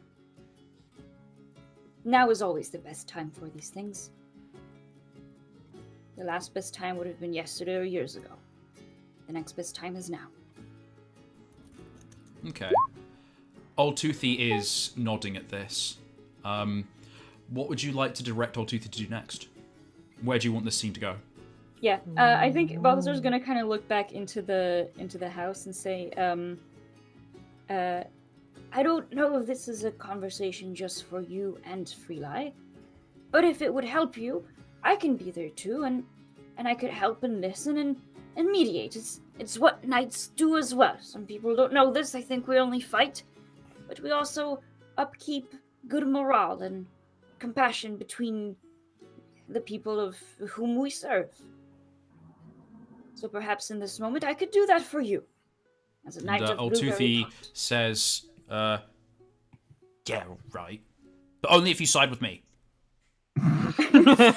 Balthazar considers this and says, Just "Well, as you're about to reply, he gives you a very slight, cheeky side grin. okay. Oh. Okay, at this Balthazar kind of like smiles and says, for a moment I actually thought that you were earnest. And I was, in my head I was actually considering the knight's code of conduct, and I have arrived at the conclusion that I wouldn't allow you, unfortunately I couldn't allow myself to do that. And he lets out a little chuckle and kind of like Old Man Hunch walks into the cabin. Oh. And before he like says or does anything, Balthi will quickly run up to that pretzel and bring it and give it to him into his hands and say, how about you start with a nice offering? Everybody likes gifts. Oh. God, you trying to make me Genuinely considers eating it. Like, you see the war on his face of like, yeah, but Freeli's a dick. Oh my god. And I want to eat this Balthazar- pretzel. Balthazar And he squeezes his forearm and says, fight it. You are better than this. Oh my god. Oh my god. So, he doesn't eat the pretzel. Thanks. He does say, could you go get him? He kind of looks at his arms and his knees, which are very arthritic, and then looks at the pegs, and is too proud to say it, but he can't climb up those pegs anymore. Yeah. And Balthazar says, Yes, of course. and is going to hop up the pegs. But he like stops halfway there and says, I'm coming up, Freeli. I hope that's okay. and it continues hopping. I want you to make a vigor roll for me to climb up these pegs. All right, I would. Let's see if I can take anything. For my job trait, I have as a Toadstool Squire, I have I am undaunted. In his effort to be a couples therapist, he will not allow gravity to best him. Oh my god. Should his hand slip, he will use his tongue. Oh my god. Okay, so make the roll at advantage. I didn't even need that advantage. Bloody hell! Succeeding. There is a moment where, like, you slip and spin on one of the poles, because it's sort of like a pinko board, you know, like there's little poles that stick out like this. And there's a moment where you're hopping up one of them where you spin on it, but you use the momentum to, like, spin round and then hop onto the next one. And then up to, like, the floor layer. Yeah, I execute all of my QTEs perfectly. Yeah. And you make it up, and Freelai is like, I can hear you coming anyway, but thank you for knocking, so to speak. Well, and you of sort of course. like sat on a cushion near the window, in the shade, not looking out of it, sort of like, yeah. Balthazar's kind of gonna walk a little bit into the room and look at the view and say, It's a beautiful view, isn't it? and if I'm not mistaken, Freelai doesn't it's, say anything. yeah, but he says, if I'm not mistaken, it's just above the balcony. And he looks at Freelai and says, Should you be willing? Old Toothy would like to speak with you, and he even has a gift. Freelai does go with you down the stairs and hops down. And for the expediency, I'm just going to summarize the conversation that they have. And Freelai is very proud to say that yes, he can still fly. After some tense conversation around, well, if you can fly, then why won't you go grocery shopping? Well, what if I don't want to go grocery shopping? And you mediating, it comes out that in his old age, Freelai has developed vertigo and hates heights. And I think you mediate them to the point where they realize they just don't want to live really high up anymore, because the whole time, old Toothy has also had vertigo and hates heights. And they resolve to move somewhere closer to the ground. yeah, Balthazar is actually really glad that that's it. Because it sounded like it could be a lot more dire, you know, like a bird not being able to fly is a pretty big thing, I think, for a flyer. So, yeah. The reason he didn't like the windows open is because it reminded him of heights, and he was scared that he was going to fall out. Oh no! poor thing. As They agree. Oh yeah, go ahead. Yeah. No, just as they're considering, like, well, maybe we should move somewhere closer to the ground. Balthazar will kind of at some point say, Oh, what? Now that all of that is clear, and perhaps you two can start considering where you'd like to move while having some tea in this beautiful simmering pot that I brought you. Do you reckon, Freelai, that you would be willing to help me out with that map? I think for like flavor, you're pouring tea at this point, and as you're pouring the tea from the hedgehog pot, old Toothy goes rah, rah, rah, rah, rah, rah, rah, like making like a joke vomiting sound, as if like he's vomiting up the tea, and kind of makes Freelai laugh a bit, and it kind of very much eases the tension. yeah. And they make weird vomiting sounds at each other. Oh Which my is god! what weird old couples would do, I think. I adore this. I adore this weird old mismatched interspecies couple. This is incredibly wholesome and sweet. Oh. You give me big Bert and Ernie vibes, and I can't be told otherwise. Yeah, legit big Bert and Ernie vibes. So they agree that they'll get this map ready for you, and they can have it ready for you tonight. In fact, Freelai is able to start sketching out what you need to have the map for you. And they're happy to give it to you as well. Balthazar will thank them profusely, and say that he'll come pick because it was tonight or next morning. Suddenly, Well, I said that you were going to get ready for tonight, and they will have it ready for you whenever you narratively need it. Okay, yeah. Balthazar will say, well, when I come to pick it up, if I can't find any good teas for you to use your delightful vaulting hedgehog pot, I will at least make sure to bring you some more worm pretzels to enjoy. Oh.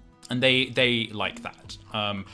Freelight eats half of his worm pretzel and enjoys it. And then wraps the other half in like the dried leaf it came in, and it's like, I'm going to have that later. Oh my god. And you can totally tell that Old Toothy's going to eat it later. Yeah. So awesome. I feel like narratively, we would, you would go out onto the balcony to see, to kind of go down and see how Pipistrel and Flynn have done, and you're sort of, you go out and you kind of half jokingly to yourself, but also maybe in reality look over the edge accidentally and make that noise. Yeah. And you look out and you see in the distance Pipistrel and Flynn returning from their journey. But what happened in that journey? I think we're going to have a real quick scene. Yeah. Yes. So... I'm just saying, if Balthazar doesn't take couples therapist as his next job, or like social intermediary or something like this, I don't know. I mean, so far for him, let me bring up his character sheet. I do have disarming honesty as his new skill that I had previously. I think after the wolf encounter, I'm definitely gonna push more into social things with his next skill. I like it. He's so good at it. Like something like mediator or something. Like he may not have many brain cells at his disposal all the time, but when they're he all working in the right direction. Exactly. Whenever he uses them, he only does good with them. He's wise. He's not intelligent, but he's wise. He is wise. He doesn't need brain cells. He has all the heart cells. Oh, perfect. I'm gonna do a cry. Be right back. BRB. No, it's your turn. It's your story time now. It's my turn. You can cry. I don't think we need to necessarily have a full scene for this. This is just a little activity. Yeah. So I just want you to describe how you're helping Flynn gather these herbs. Well, I think so. Pip, she would probably, just for the still kind of recovering from the everything that happened with the fish, she'd probably be walking with Flynn like next to him, and I imagine that Hiccup has probably said like what herbs and like bits of flora would be useful to him. So like she's like, so I imagine that they kind of get to a place where like some like a thicket, some brambly bushes and sort of flower beds and things like that all over the place, and she would sort of and then she'd probably get like quite Pipistrel like, and it's like, oh well, these are very useful, and sort of picking those up, like, oh but those are useful too, and she sort of starts like running around and like picking things and putting them at Flynn's feet, and then going and picking more things, putting them at his feet, and then like she probably would be like sort of jumping up in the air to have a look around, and I think from kind of her vantage point in the air, she'd point Flynn out to like bigger things that she wouldn't be able to uproot herself. So I'm gonna wheel this back to you're running around and picking things off of bushes, and there's sort of like a central point. And I want you to make a cunning roll for me to find things. Okay. I thought you were going to be like, I'm going to see if there's going to be something that jumps out at you and eats you. I mean, don't ruin the surprise, but... Ah, no! Cunning. Is there anything I can tag? Probably not. No. Okay, I'll just straight roll. Okay, well that is then. a 3. You barely managed to pull it off, but not without consequence. So you're running off, and you pick at some yellow flowers, and you bring them back, and then you find some blue ones, and you pick those up, and they're small with round leaves, and you bring them back. You go, oh, this looks fun. And you pick up some red berries in your claws, and sort of like flutter back with them. And Flynn just sort of leans over and says, "You do know what you're picking?" Oh no. Pip, well, she can't blush, but like one of her ears twitches, and she says, "Of course I do," and just carries on picking things. So Flynn lets you continue to pick herbs that to you look very alchemic and interesting. And then after your 4th or 5th trip, you notice that Flynn isn't picking anything, and you stop. And Flynn just, with one claw, reaches out and goes, "That's dirt. That does nothing. That tastes all right in a tea if you brew it with celery. That's poisonous.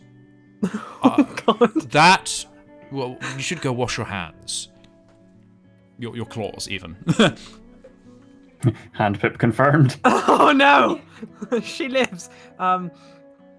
Pip looks down at her little claws, and she's embarrassed, but she kind of like slightly, in her very silly little bat way, slightly kind of scowls a little bit at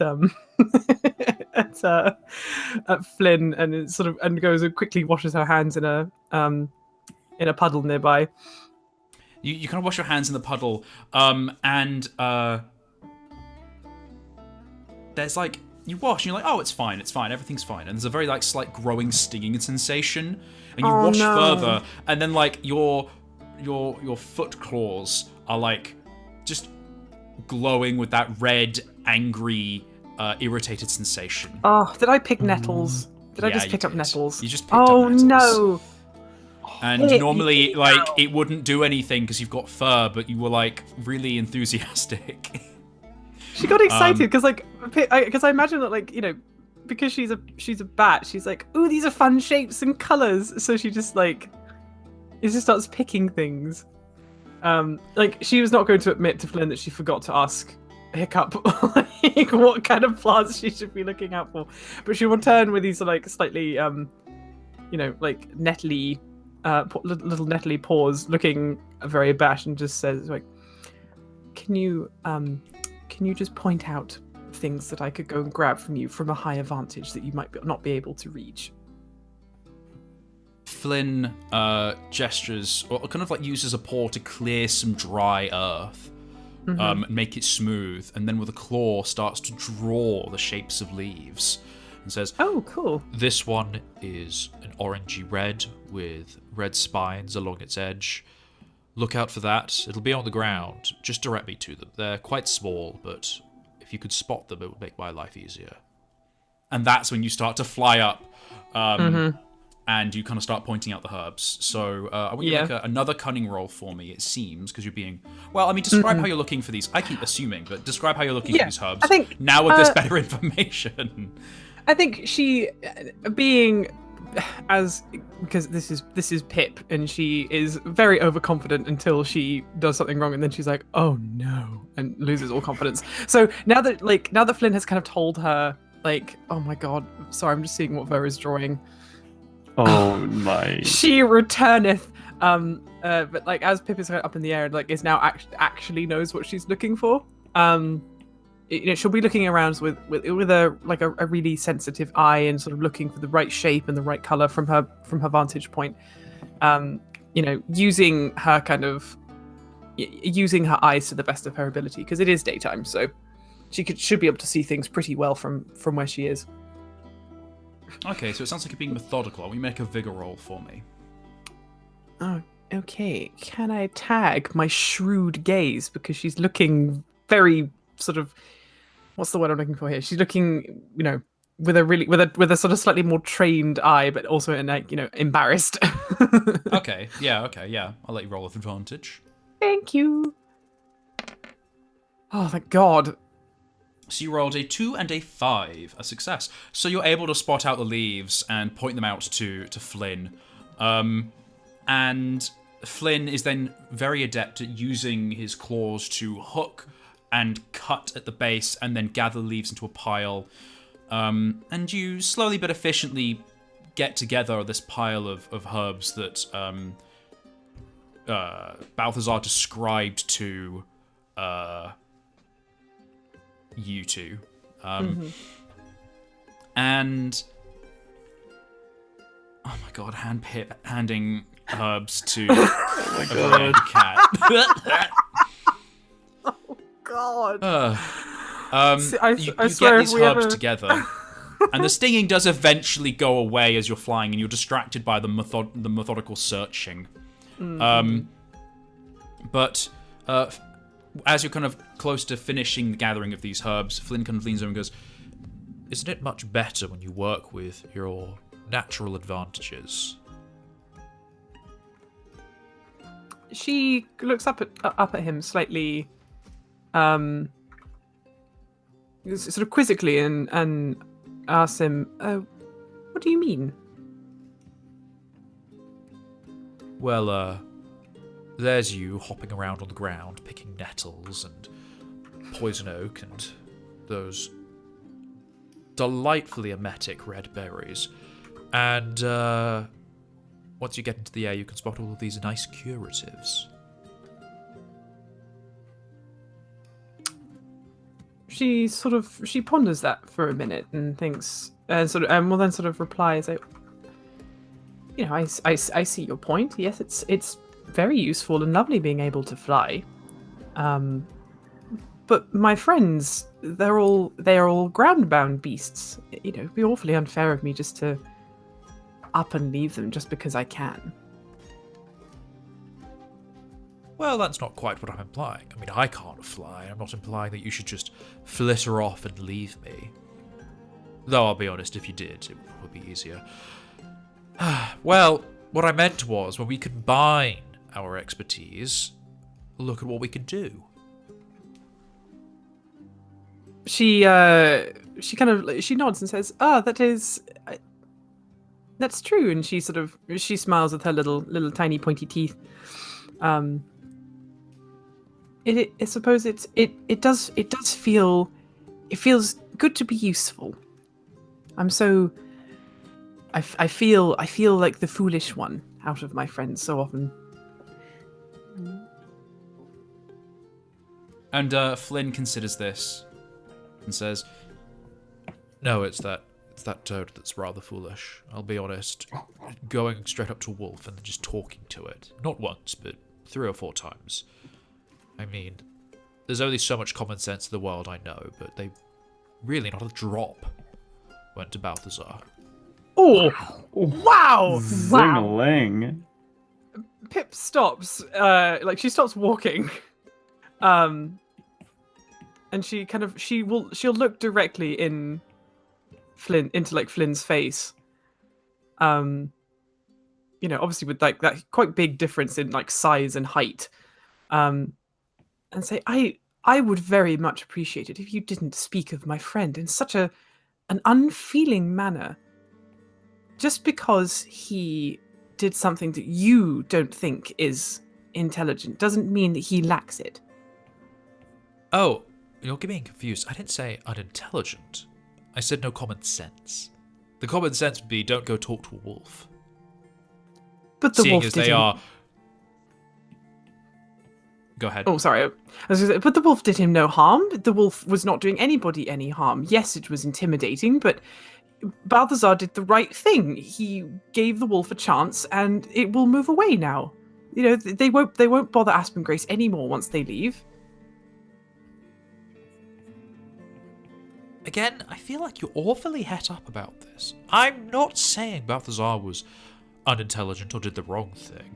I mean, the wolf is moving away, that's all I really care about, and that's all, well, anyone should really care about. I'm just saying that it's not very sensible to go and talk to a wolf you've never met, that has been lingering at the edge of town for 2 weeks. Anyway. She'll keep walking, but she's not going to forget that, because she even if she's not going to fight with Flynn about it, she disagrees. I think she doesn't necessarily disagree with exactly what he said, because you shouldn't really walk up to a wolf, but I think she'll disagree with the way he said it. You know what I mean? I feel like once you've gathered all the herbs up together, Flynn returns back to Aspen Grace, but doesn't actually check to see if you're following. Yeah, I think she he'll say, "Right, that's all we need," and then we'll sort of gather it up and then just assume that you're following. Doesn't actually check in. I think she'll let him have like a head start so he can sort of walk on his own. And I think what she'll do instead is she will like she's feeling a little bit sort of a little bit stung by those kinds of comments. So she's gonna like, well, it's a nice day. I'm gonna take a fly. I'm gonna take my mind off things. But I think she'll be thinking about like what he said and like the whole wolf conundrum and the fact that like she is so small. Like she'll be thinking about like her position in the Bristley Woods, because this is what she does. Pip is, while she's a bit impulsive, she can be very pensive when she needs to be. And this is what she'll do. She's sort of flying back towards Aspen Grace. Okay. So I feel like actually we'll retrack that then. We'll say that you or Balthazar walks out onto the balcony, goes "What?" and then looks up and sees that you're flying above, quite far above Flynn, and he kind of they spot you both. So what would you like to do now that you're both back into the same timeline, so to speak? I think landing. Well, I think Pip would sort of land like next to Flynn when she gets back to Aspen Grace, because and then start looking for Balthazar, because she's excited to see him, and then also very excited to go and see Ludson and see how he's doing, and come back with all these herbs for Hiccup, etc. Balthazar will, when he's still in the on the top of the tree, he would have had like waved, like, I don't know, well, maybe Pip would be able to see or hear him, but he'd be like, I hope so. Pip! Pip! And start hopping down the stairs to meet her, and she can just see him like go in that spiral. He's like in the front of the tree, and he disappears back in the front of the tree. I feel like how dogs go downstairs one step at a time. With like the four legs and the back legs. I feel like you have to start going like one step at a time, like whoop, whoop, whoop, because you're quite high up, and you keep looking down and going, I don't like it. And then as you get closer and closer to the ground and the swaying in the branches stop, you start to speed up into like a Yeah. That's incredibly sweet. I love that. Yeah, I think Pip having if she, like, I'm hoping that she would have seen him as she kind of flew like back into Aspen Grace. She would have like done a little loop in the air as like a recognition that she's seen him. Mm-hmm. Perfect. I love these friends. This makes me very happy. Sorry, I'm drawing something on the canvas. Oh god, is it more hand Pip? No. Oh my god, I was not watching. No. Balthazar's dumb. You what, mate?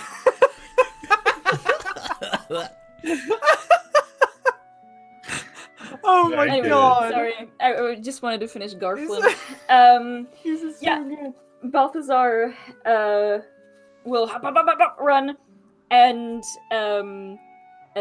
kind of stop, like, you can do that, like, stopping on heels like a cartoon character in front of where Pip lands, and just say,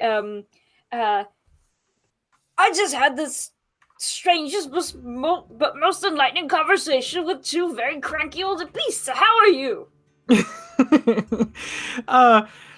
Pip looks very confused, but sort of is like, I'll put a pin in that and come back to it later. She sort of says, "Oh, yeah, well, Flynn and I found all these herbs," and she kind of like, because she's still wearing like her messenger bag, so I imagine like all the herbs that she was carrying, she kind of like shoved in her bag, and she'll take it off her back and like open it and show it to Balthazar. And it's like, well, I needed a little help because I obviously was not listening when you told us what we were looking for, so Flynn had to help me. But we have many things for Hiccup, and hopefully some of these will even be useful for our dear Ludson. Flynn is laying down the herbs, and you notice that Flynn has also picked up, rather subtly, the emetics that you had picked. Oh no! And puts them down next to the herbs in a separate pile and says, "I believe these are yours, Pipistrel." Oh, that's so mean. She looks. Even more. Maybe we can give these to Letson after he's discharged from Hiccup's charge, and make sure that he can get even better. Flynn interrupts you and says, I recommend that you feed them to other beasts, maybe ones you don't like. This one, he points at a red berry, says, this one will make you vomit, though I wouldn't feed them to canids or other creatures that don't have gag reflexes. And this one, and he points to sort of like a yellow spiky, it's yellow because it's more like withered. He says, well, you probably have to brew all of them at once, but this one makes a tea that will clear your bowels. Oh. Pip, why would you want to give this to Letson? Pip, like, her ears droop. And obviously, when, like, Pip's ears droop, it's a very noticeable thing because she is, like, 2/5 ear. She says she'll look at Flynn, kind of scowling with, like, these droopy ears and say, as Flynn has been so decent as to remind me, I didn't realize what I was picking when we first arrived at the little, what do you call it? Like, the little flower bed, the little meadow nearby. Well, you know, I feel I have no use for these sorts of concoctions and other things. And she sort of waves her wing over the berries and stuff, and says, maybe they would be more useful to you in your line of work. Make a this is going to be a check to see how Flynn reacts to you. It feels like it's willpower because you're asserting yourself and your personality. So it feels like it's a willpower check to sort of like have righteous fury.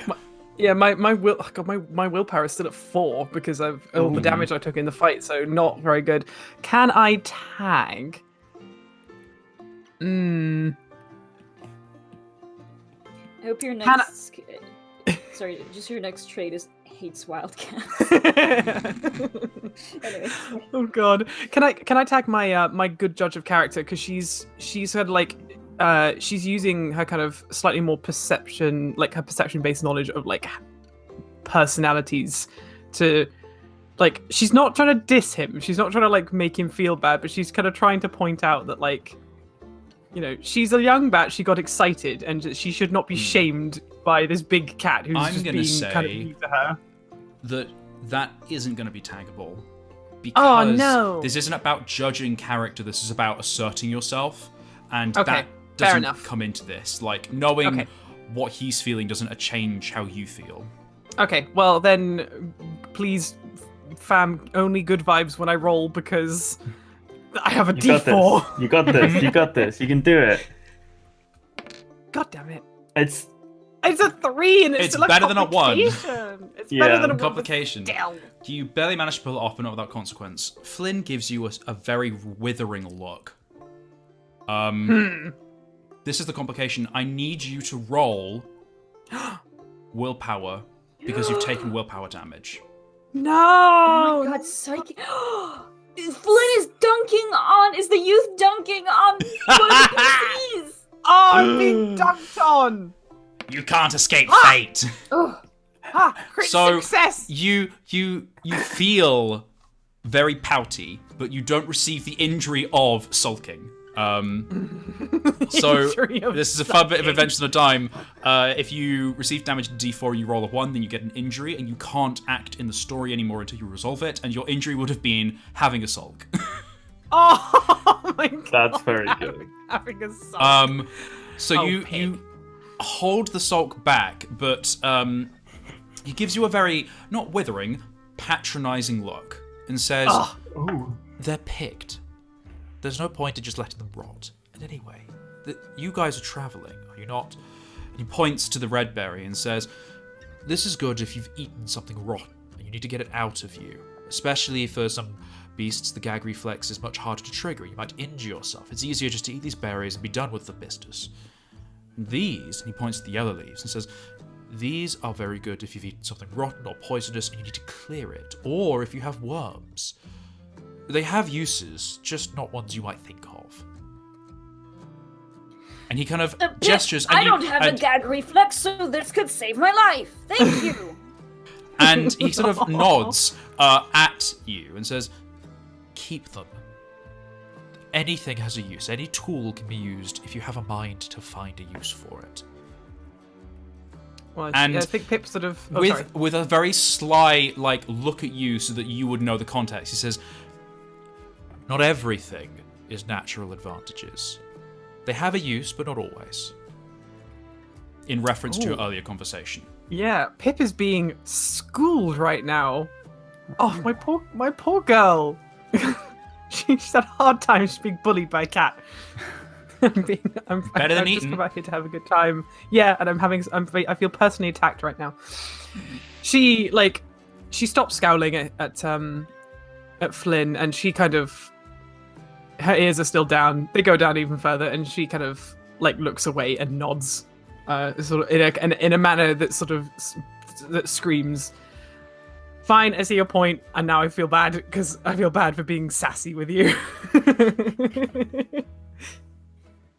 Balthazar not picking up in this situation that there's some condescension going. Because he likes Flynn, he just kind of looks around and says Well, it seems that all of us can really learn from have really learned from each other on this little venture. Flynn has learned a little bit from me. You have learned a little bit from Flynn. And Pipistrel has learned nothing. no, he says that you, Pip, has. Oh, sorry. Flynn. Yeah. And I have learned from the wolf. So to, I guess, wrap things up for this episode, and to get us going on our way for the next one, unless you feel there's a conversation you need to have with the wolf, Lutzen sleeps through the night and wakes up in the morning.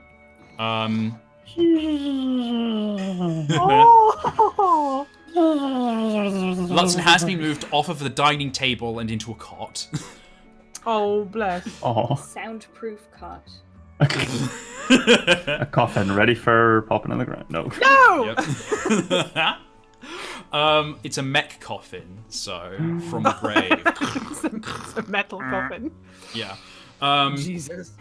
And wakes up in the morning and is sore and will have to mind this big wound, but is hale and alive. Thank God.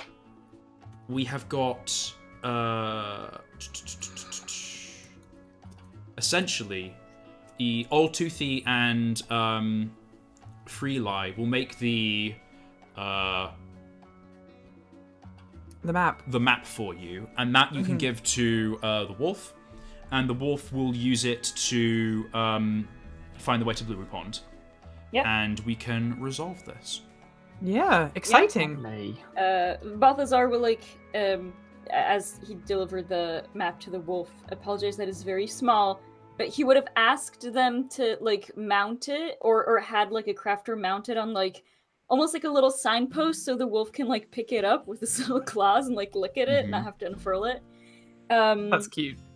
And he just kind of bid the wolf safe journeys, and to once again kind of urge them to let everybody at Blueberry Pond know that Balthazar sent them, and maybe just for good measure, while he doesn't like lying, maybe if the wolf says that it's a night, it would go a lot better, because that's what worked for him with wanting to talk to the wolf, and he knows that the other toads will think it's a night because it has a cape. Oh. And the wolf, whose name is Manus, as a reminder. Manus. Oh, yeah. I don't think we ever learned the name. Oh wait, no, Yeah. you didn't. We never No. knew that the wolf was called Manus. So I feel like a little tiny conversation with you, Balthazar, and the wolf. The wolf leans down, and when you give them the map, says, "This is much too small. Tell you what," and kind of sits on their haunches and holds out one paw with a massive claw that holds over the map, and then the other paw over a piece of parchment they have on their board, and they say, "I haven't done this for some time. It's not necessarily a skill I'm well versed in. Draw with my claw over this map, and I'll try and transpose to a larger scale on this paper." And wow. the wolf has you trace the little map you have with the claw and then tries to mimic the movements on this larger piece of paper. Yeah. Oh, that's cool. And as maps go, what you had was not perfect because it was made by old retired mapper, secondhand through a friend. But the rough gesticulation and the notation is enough to get them there. And the wolf says, well, I'll say that it's Balthazar that sent me, and if you ever encounter any... Sorry. Yeah, go ahead. Here, he's gonna get rid of another thing from his inventory, but I think just for good measure, he's gonna give the wolf the blueberry banner. Oh, the banner! Ooh. Yeah, and say, I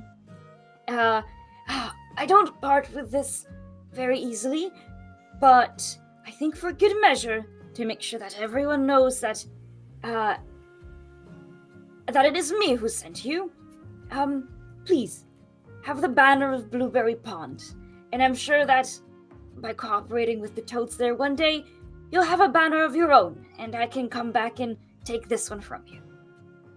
So, Manus, who you don't know is named Manus, is really curious about this, and probably spends the end of like the sunset into twilight interviewing you about the forest fire at Willowmoot, because they've noted how your banner has been burned and then repaired, and wants to know the story about this and why you wouldn't part with it so carelessly, and interviews you, writes it all in the manuscript, takes the banner, and says, if you ever run into another wolf or anyone else who's part of the guild, the college, then tell them you're a friend of Manus, and that should probably stop them from eating you, I guess.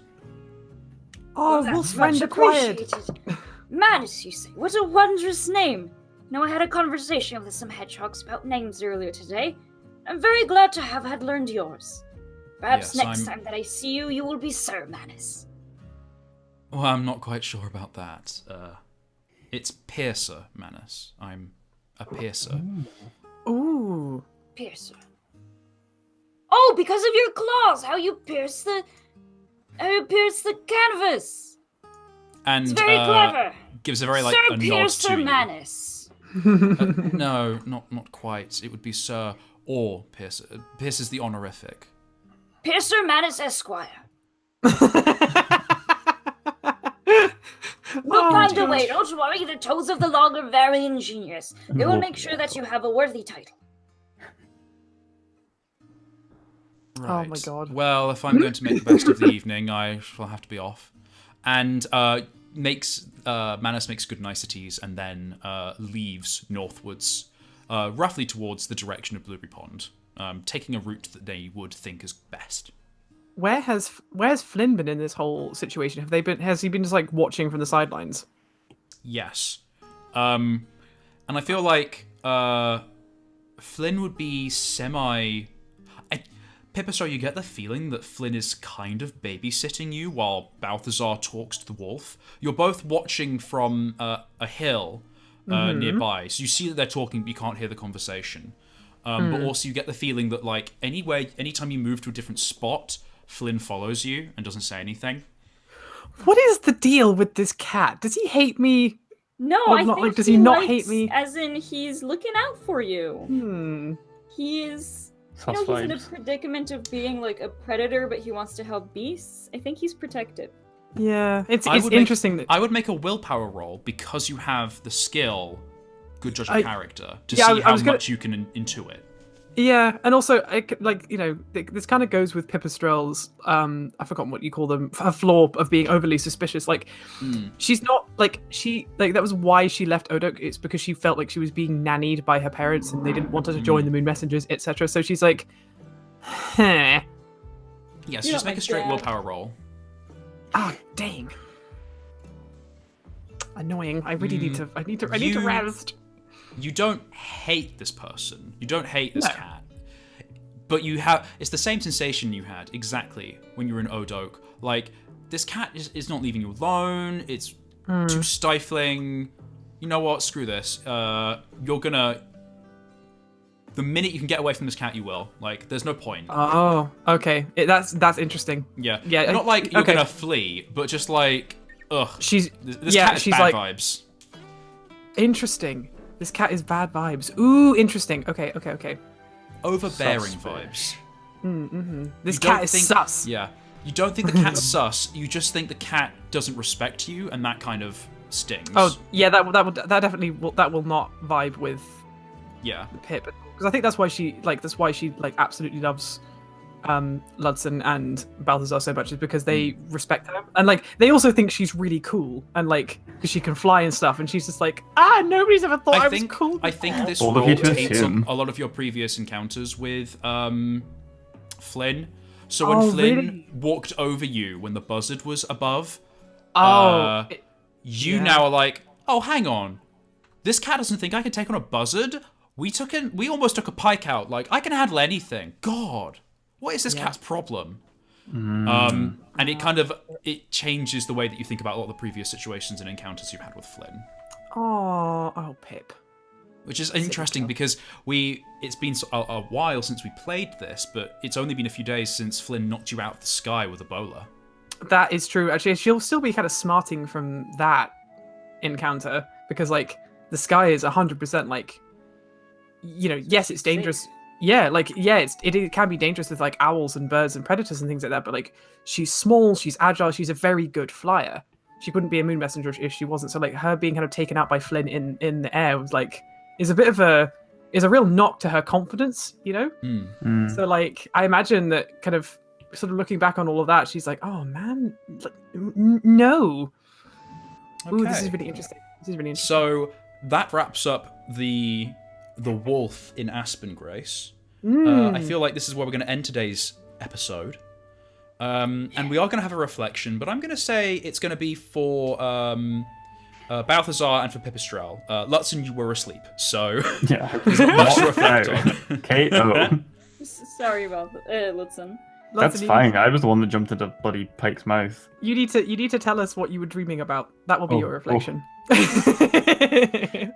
It's cold sweat. Just Pike. No, the Pike.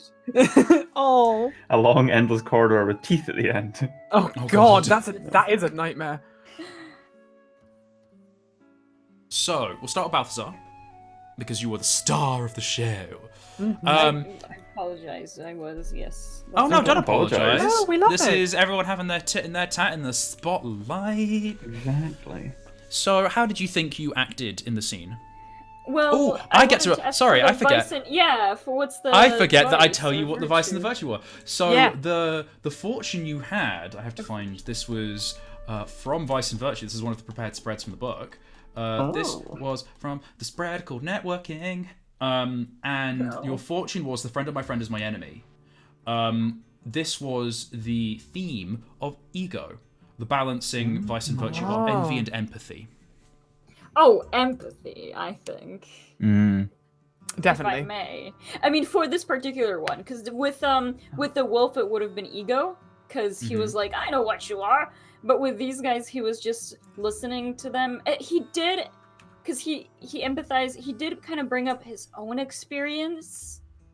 If it helps you relate, the tags for envy are argue, begrudge, blame, contend, denounce, ignore, shame, and spite. None of those. And yeah, the tags for empathy are approach, consider, feel, imagine, listen, relate, sense, and understand. And Yeah, I all think of relate those. relate specifically is what Balthazar did a lot in this scene. You related your experiences to Old Toothy and Free Lie. Free lie. Yeah, absolutely. Virtue. So with that, I get my auto other. Yes. I will copy that. I can't. Yeah, I can't. Unfortunately, edit. Delete. Delete Balthazar. No. No, I'm never. doing my best not to delete Balthazar. But I am removing his mouth. Oh, you deleted Balthazar. Balthazar drops dead in the middle of the... Oh god. Just right in front of the wolf, and Flynn goes in and... The wolf is like, I will honor you, my friend, and eats I'm you. kind of losing my mind over this hand Pip passing the herbs to Flynn, by the way. So good. Just the one hand on the ground. I swear to God, if there is ever a time where Beast Fables merch is made, can we please just have a sticker pack of hand Pip? Like, it'll be, like, instead of buying it with money, it'll have to be, like, it's like, like, we will pay you to have it. Oh my god, we will impose this curse on you. Like, buy the season pass of Beast Fables for £20 or £10 if you let us give you these stickers. Oh, hand Pip, how we love thee. Kind of. Kind of. I love hand pip. If anyone could That's do my like a single favorite. finger push up, it would be hand pip. Yeah, legit 100% would. Terrifying. Terrifying. Pip I isn't don't know. doing push-ups, Pip is slapping the world away from them. Yes.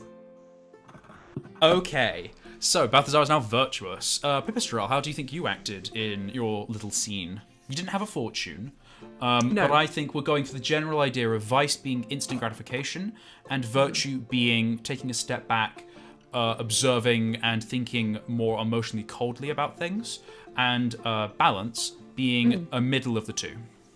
I think Pip started that scene definitely in Vice because she was like, oh yay, it's like a little bit of respite. I get to fly around, I get to pick flowers and berries. This is really fun. I'm having a good time. But then obviously she kind of has that quite sort of like Flynn is like, you're an idiot. These are all like diuretics, etc. You don't want these.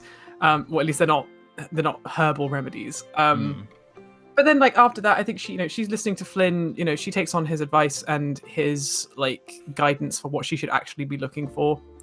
And I feel like when he was saying, like Balthazar, he had no common sense walking up to that wolf, etc. I think you could kind of argue on both sides, but I'll argue it on the side of virtue. Like, she was defending her friend, which she thought was sort of an unwarranted attack when he wasn't there to defend himself. I would say that's not virtue, I think that was though. Vice. Yeah. Really? Vice is instant gratification, virtue is emotional distance. Oh, fair enough. So it's not good and bad. It is being in the moment versus taking a step back. I feel like virtue would have been things like empathizing, relenting, forgiving, cooperating. That would have been considering what Flynn was saying and being like, well, and being critical. You could still say, well, I don't believe that, but having the reaction that Pip did of, how dare you say that about my friend? I think that's Vice. That's I know that I'm right and I believe what I'm going to believe in. I think that's things like pride. That's ignoring what Flynn is saying. That's rebuking Flynn for having the audacity to say that. That feels like Vice to me. Fair enough. I was thinking about it in the sense of like, she did it with like the best intentions is what I mean. Of course. Like you can do vice and virtue with the best of intentions. It's not a reflection of good or evil. There's no good or evil. Yeah. There's what are you doing to get to your goals? So to speak. Yeah, I think just as a good example, remember Atlanta in our night game, we had that encounter with the bandits, and we were like, "What are you doing on the land of King Arthur?" And we were actually acting with pride. We were acting with vice because we weren't trying to understand why they were there attacking the wagon. We were just like, "You shouldn't be here because we say so." That's a good point, actually. Acting in a way that was like, "Oh, we're knights and chivalrous and blah," but it was actually pride. Yeah. No. Okay. That's actually that's very true. Then okay. And then I think probably like a positive spin to this, because all of this is meant to empower yourself to play your character. I think Pip is Vice because coming away from this encounter with Flynn, I feel like you feel a challenge to believe in yourself more. You're like, Flynn doesn't think I can do this, but I know that I can do this, which is why you have an auto self-success. You've got that drive to keep improving yourself. I think that's kind of what Pip is really discovering, like, on this journey, like with her friends, is that, like, she is like it's it's kind of I don't know what you could equate it to in the real world, but she's a small beast. She's good at what she's good at. Those like natural advantages that Flynn is talking about, but like. But she also doesn't want to just use her natural advantages. She also wants to be like fun and kind and free. Like she's so desperate for for freedom to be able to be her own beastie. And like she has friends who support her. So when she meets people or when she meets beasts like Flynn, who are like stay in your lane, so to speak. See, I don't think he was saying that. Well, yeah, I suppose, but like He was saying the opposite of that. But sorry. Oh yeah, I mean, I kind of when he's talking about like natural advantages, it kind of makes it made me think like, does that mean like don't try to be anything other than just a bat, or like I was sort of I feel wondering like what he was that's the joy of conversation in that Yeah, I think yeah, he yeah. meant like work together and work to your advantages, but Pipistrel heard just another challenge of you're just a bat. And that's a rhetoric that Pip has grown up with in Fearful Parents. Like, you're just a little bat, you can't go do anything. The Moon Messenger saying like, oh, well, fly these routes because they're safe, and then being in war and all these other like emotions. Yeah, she just wants to prove herself because like as we've like established like very very early on when we started playing Beast Fables, like she's still very little. She's very young. She's not. I can't remember what the equivalency would be in like human years, but like I think early 20s, like it's that very formative age where like you're really still discovering a lot about yourself. So like I feel like that's kind of where she's at the moment. So like even if Flynn kind of said all these things with the best intentions, she would be like, nah. So some bats can live for 30 years. The canon is that animals in Beast Fables live 10 times longer than they normally do. So we have a sense of scale because rats can live for like 9 years in good keeping. So it's just like a human could live to 90 if they have like good healthcare throughout their life. Like rats are the standard, so we can have that human aging. So like some bats can live to be 300, which is insane. Shit. But that's most awesome. bats live to like 80, 90, 100 if they have good care for them. It's just like the extra big hale elders and stuff like that. So I'd say maybe like you're like 18, 19. That's like an equivalent of like that out of teenage but not quite seen as, an adult yet. As a full adult. Yeah, that's true. That's true. She a babu. She a little babu. She will learn her place. Babu. Yeah, this has been really fun. This has been a nice change of pace as well from being eaten by fish. Yeah. Yeah. Scary. Like next episode has to be a Ludson episode, but it's going to be a dream sequence, and that's all it'll be. Oh my god. Well, next episode, you start on your journey. You're the next leg of your journey to Bramblefork. Ooh, exciting! Tracking down Chipper, who has stolen Lutson's beetle. So this is the next part of finding the Iron Beetle and finding justice. This is going to be fun. Beast Fables most wanted, Chipper. Chipper the bastard. But for now, I feel we should reintroduce ourselves for our lovely audience and go have some lunch, I feel. It's 3 o'clock, time for some knowledge. I am Brian. I use he, him pronouns, and I run Dungeons on a Dime, which is an entry-level role-playing game publishing imprint thing. I have been your narrator for today. I do all sorts of fun things on Twitter and Instagram. I've been posting lots of cool artwork that's been coming out from Vice and Virtue, which is the subsystem we've been using. And I have some exciting new projects, including Carved in Stone, which I have been drafting with my friends over at the Society of Antiquarians of Scotland, which is cool, and Glasgow Live, who do some cool education things as well. So keep your eyes peeled for stuff like that. We also have Scurry, which is the Beast Fables one-shot system that we have written and wrote and are illustrating. It fully funded, and even made extra money, so everyone can have more money, because more money is what? Great. And so keep your eyes peeled for more fab Beast art. It's going to be a real hoot. Yeah. Oh, excellent owl pun just there. Sorry, I need to interject. I was like, there might be owls. I might put owls in this game now. Next up in our list of people to introduce themselves, we have Ver. Pips, everybody. I have been Ver. You can find me on social media Verface at Twitter, Sticks and Sharks at Tumblr, and you can also find me on Patreon under Verface, where you can support me and allow me to draw things forever. I also, once again this week, have a shout out for the Kindred Press 2021 comic collection on Kickstarter, in which my comic, Love Daughter, is part of the collection. It is a 42-page comic about a cycle of death or destruction and rebirth, featuring a giant hulking beast called the Burning Beast and its lone herald, the Daughter. We have met our goal last week. We are now pushing just 2-hour stretch goals, which are the only stretch goal is that for every £500 that we raise, us, the artists, get a little extra bonus on top of our pay. So please... We are scrolling through on the stream the artwork from the Kickstarter page as well. It's the beautiful... Fantastic. So with that, you can see how to spell Kindry Press, because it is Quindrie. Kindry Press at Kickstarter. Please check it out if you would so desire. Kindry Brian, Press. Yes, Brian, thank you very much for having me.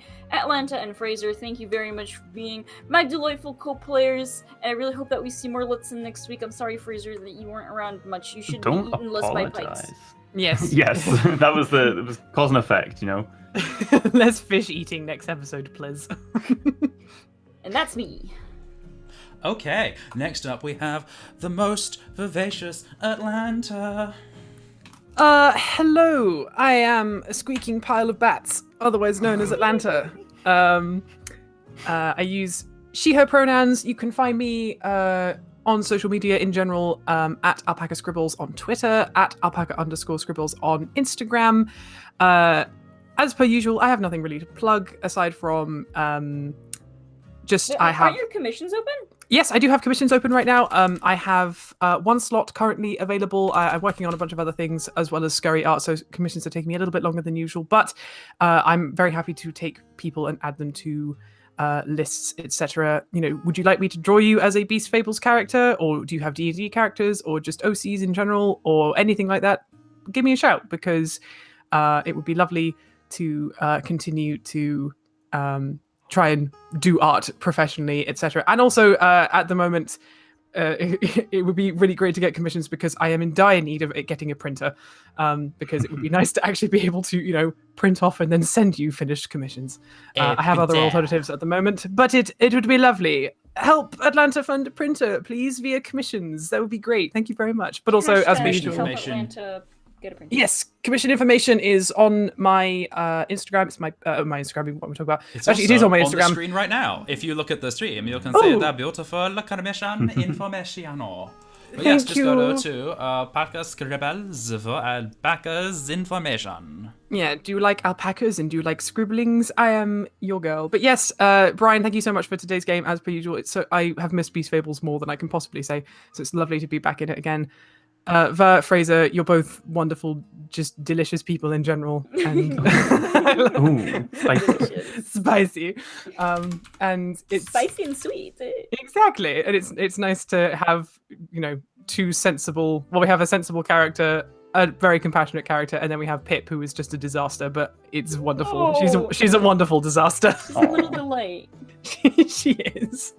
The bad Yeah. delay. And speaking of little delights, we have got Fraser. Oh, that's much better than vertical or whatever it was last time. No, it was like acceptable. Acceptably Fraser. vertical. I was like, okay, thanks. Acceptable and upright. That was close enough. Like an upstanding Aye. gentleman. I want to use vertical as just like, hi, I'm Vertical Ver.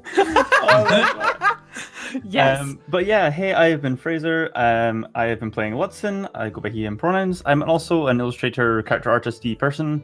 Yeah, you can follow me on Instagram at _lostastronaut, on Twitter at _lostastronaut, and you can support me on Patreon at patreon.com/lostastronaut. My commissions are currently not exactly open at the moment, but might be next month. We'll see. I have a lot of work to do, but In the meantime, you can check out The Clockwork Order is another tabletop RPG stream that I do with a bunch of friends. It's a queer-friendly D&D campaign that we're running. It's really fun. It's been really good, and we air every Saturday night at 7 p.m. GMT. So come along, check us out. All the episodes are up on Spotify and YouTube to catch up. The next one will be episode 11, I think. Yeah, episode 11. So that's fun. But yeah, that's me, and that's all I have to plug. Amazing. Well, thank you all to the guests that joined me today and to Roll20 for their cool VTT. You can get Adventures on a Dime on Roll20, naturally, for free, or you can go to doad.co.uk and find all the cool stuff there. Also, I forgot to plug my own thing, aside from just the fact that I'm a publisher and I'm cool and you should love me forever. I have a Patreon too, Dungeons on a Dime, and you can find awesome adventures.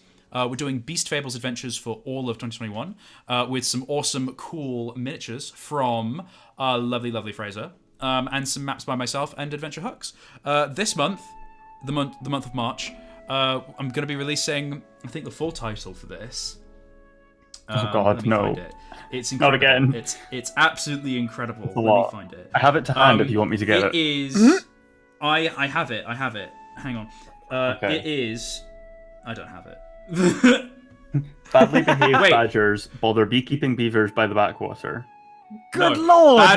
Badly behaved burrowing badgers bother beekeeping beavers by the backwater. I found more B words. I was one beat out. Mm-hmm.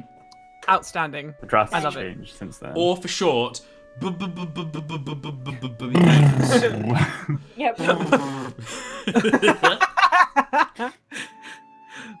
So good. Yeah. Oh, Yes, that'll be fun. trumpet noises. We will see you next Wednesday at 12:30 p.m. GMT. The Gummamutta. Goodbye for now. Bye.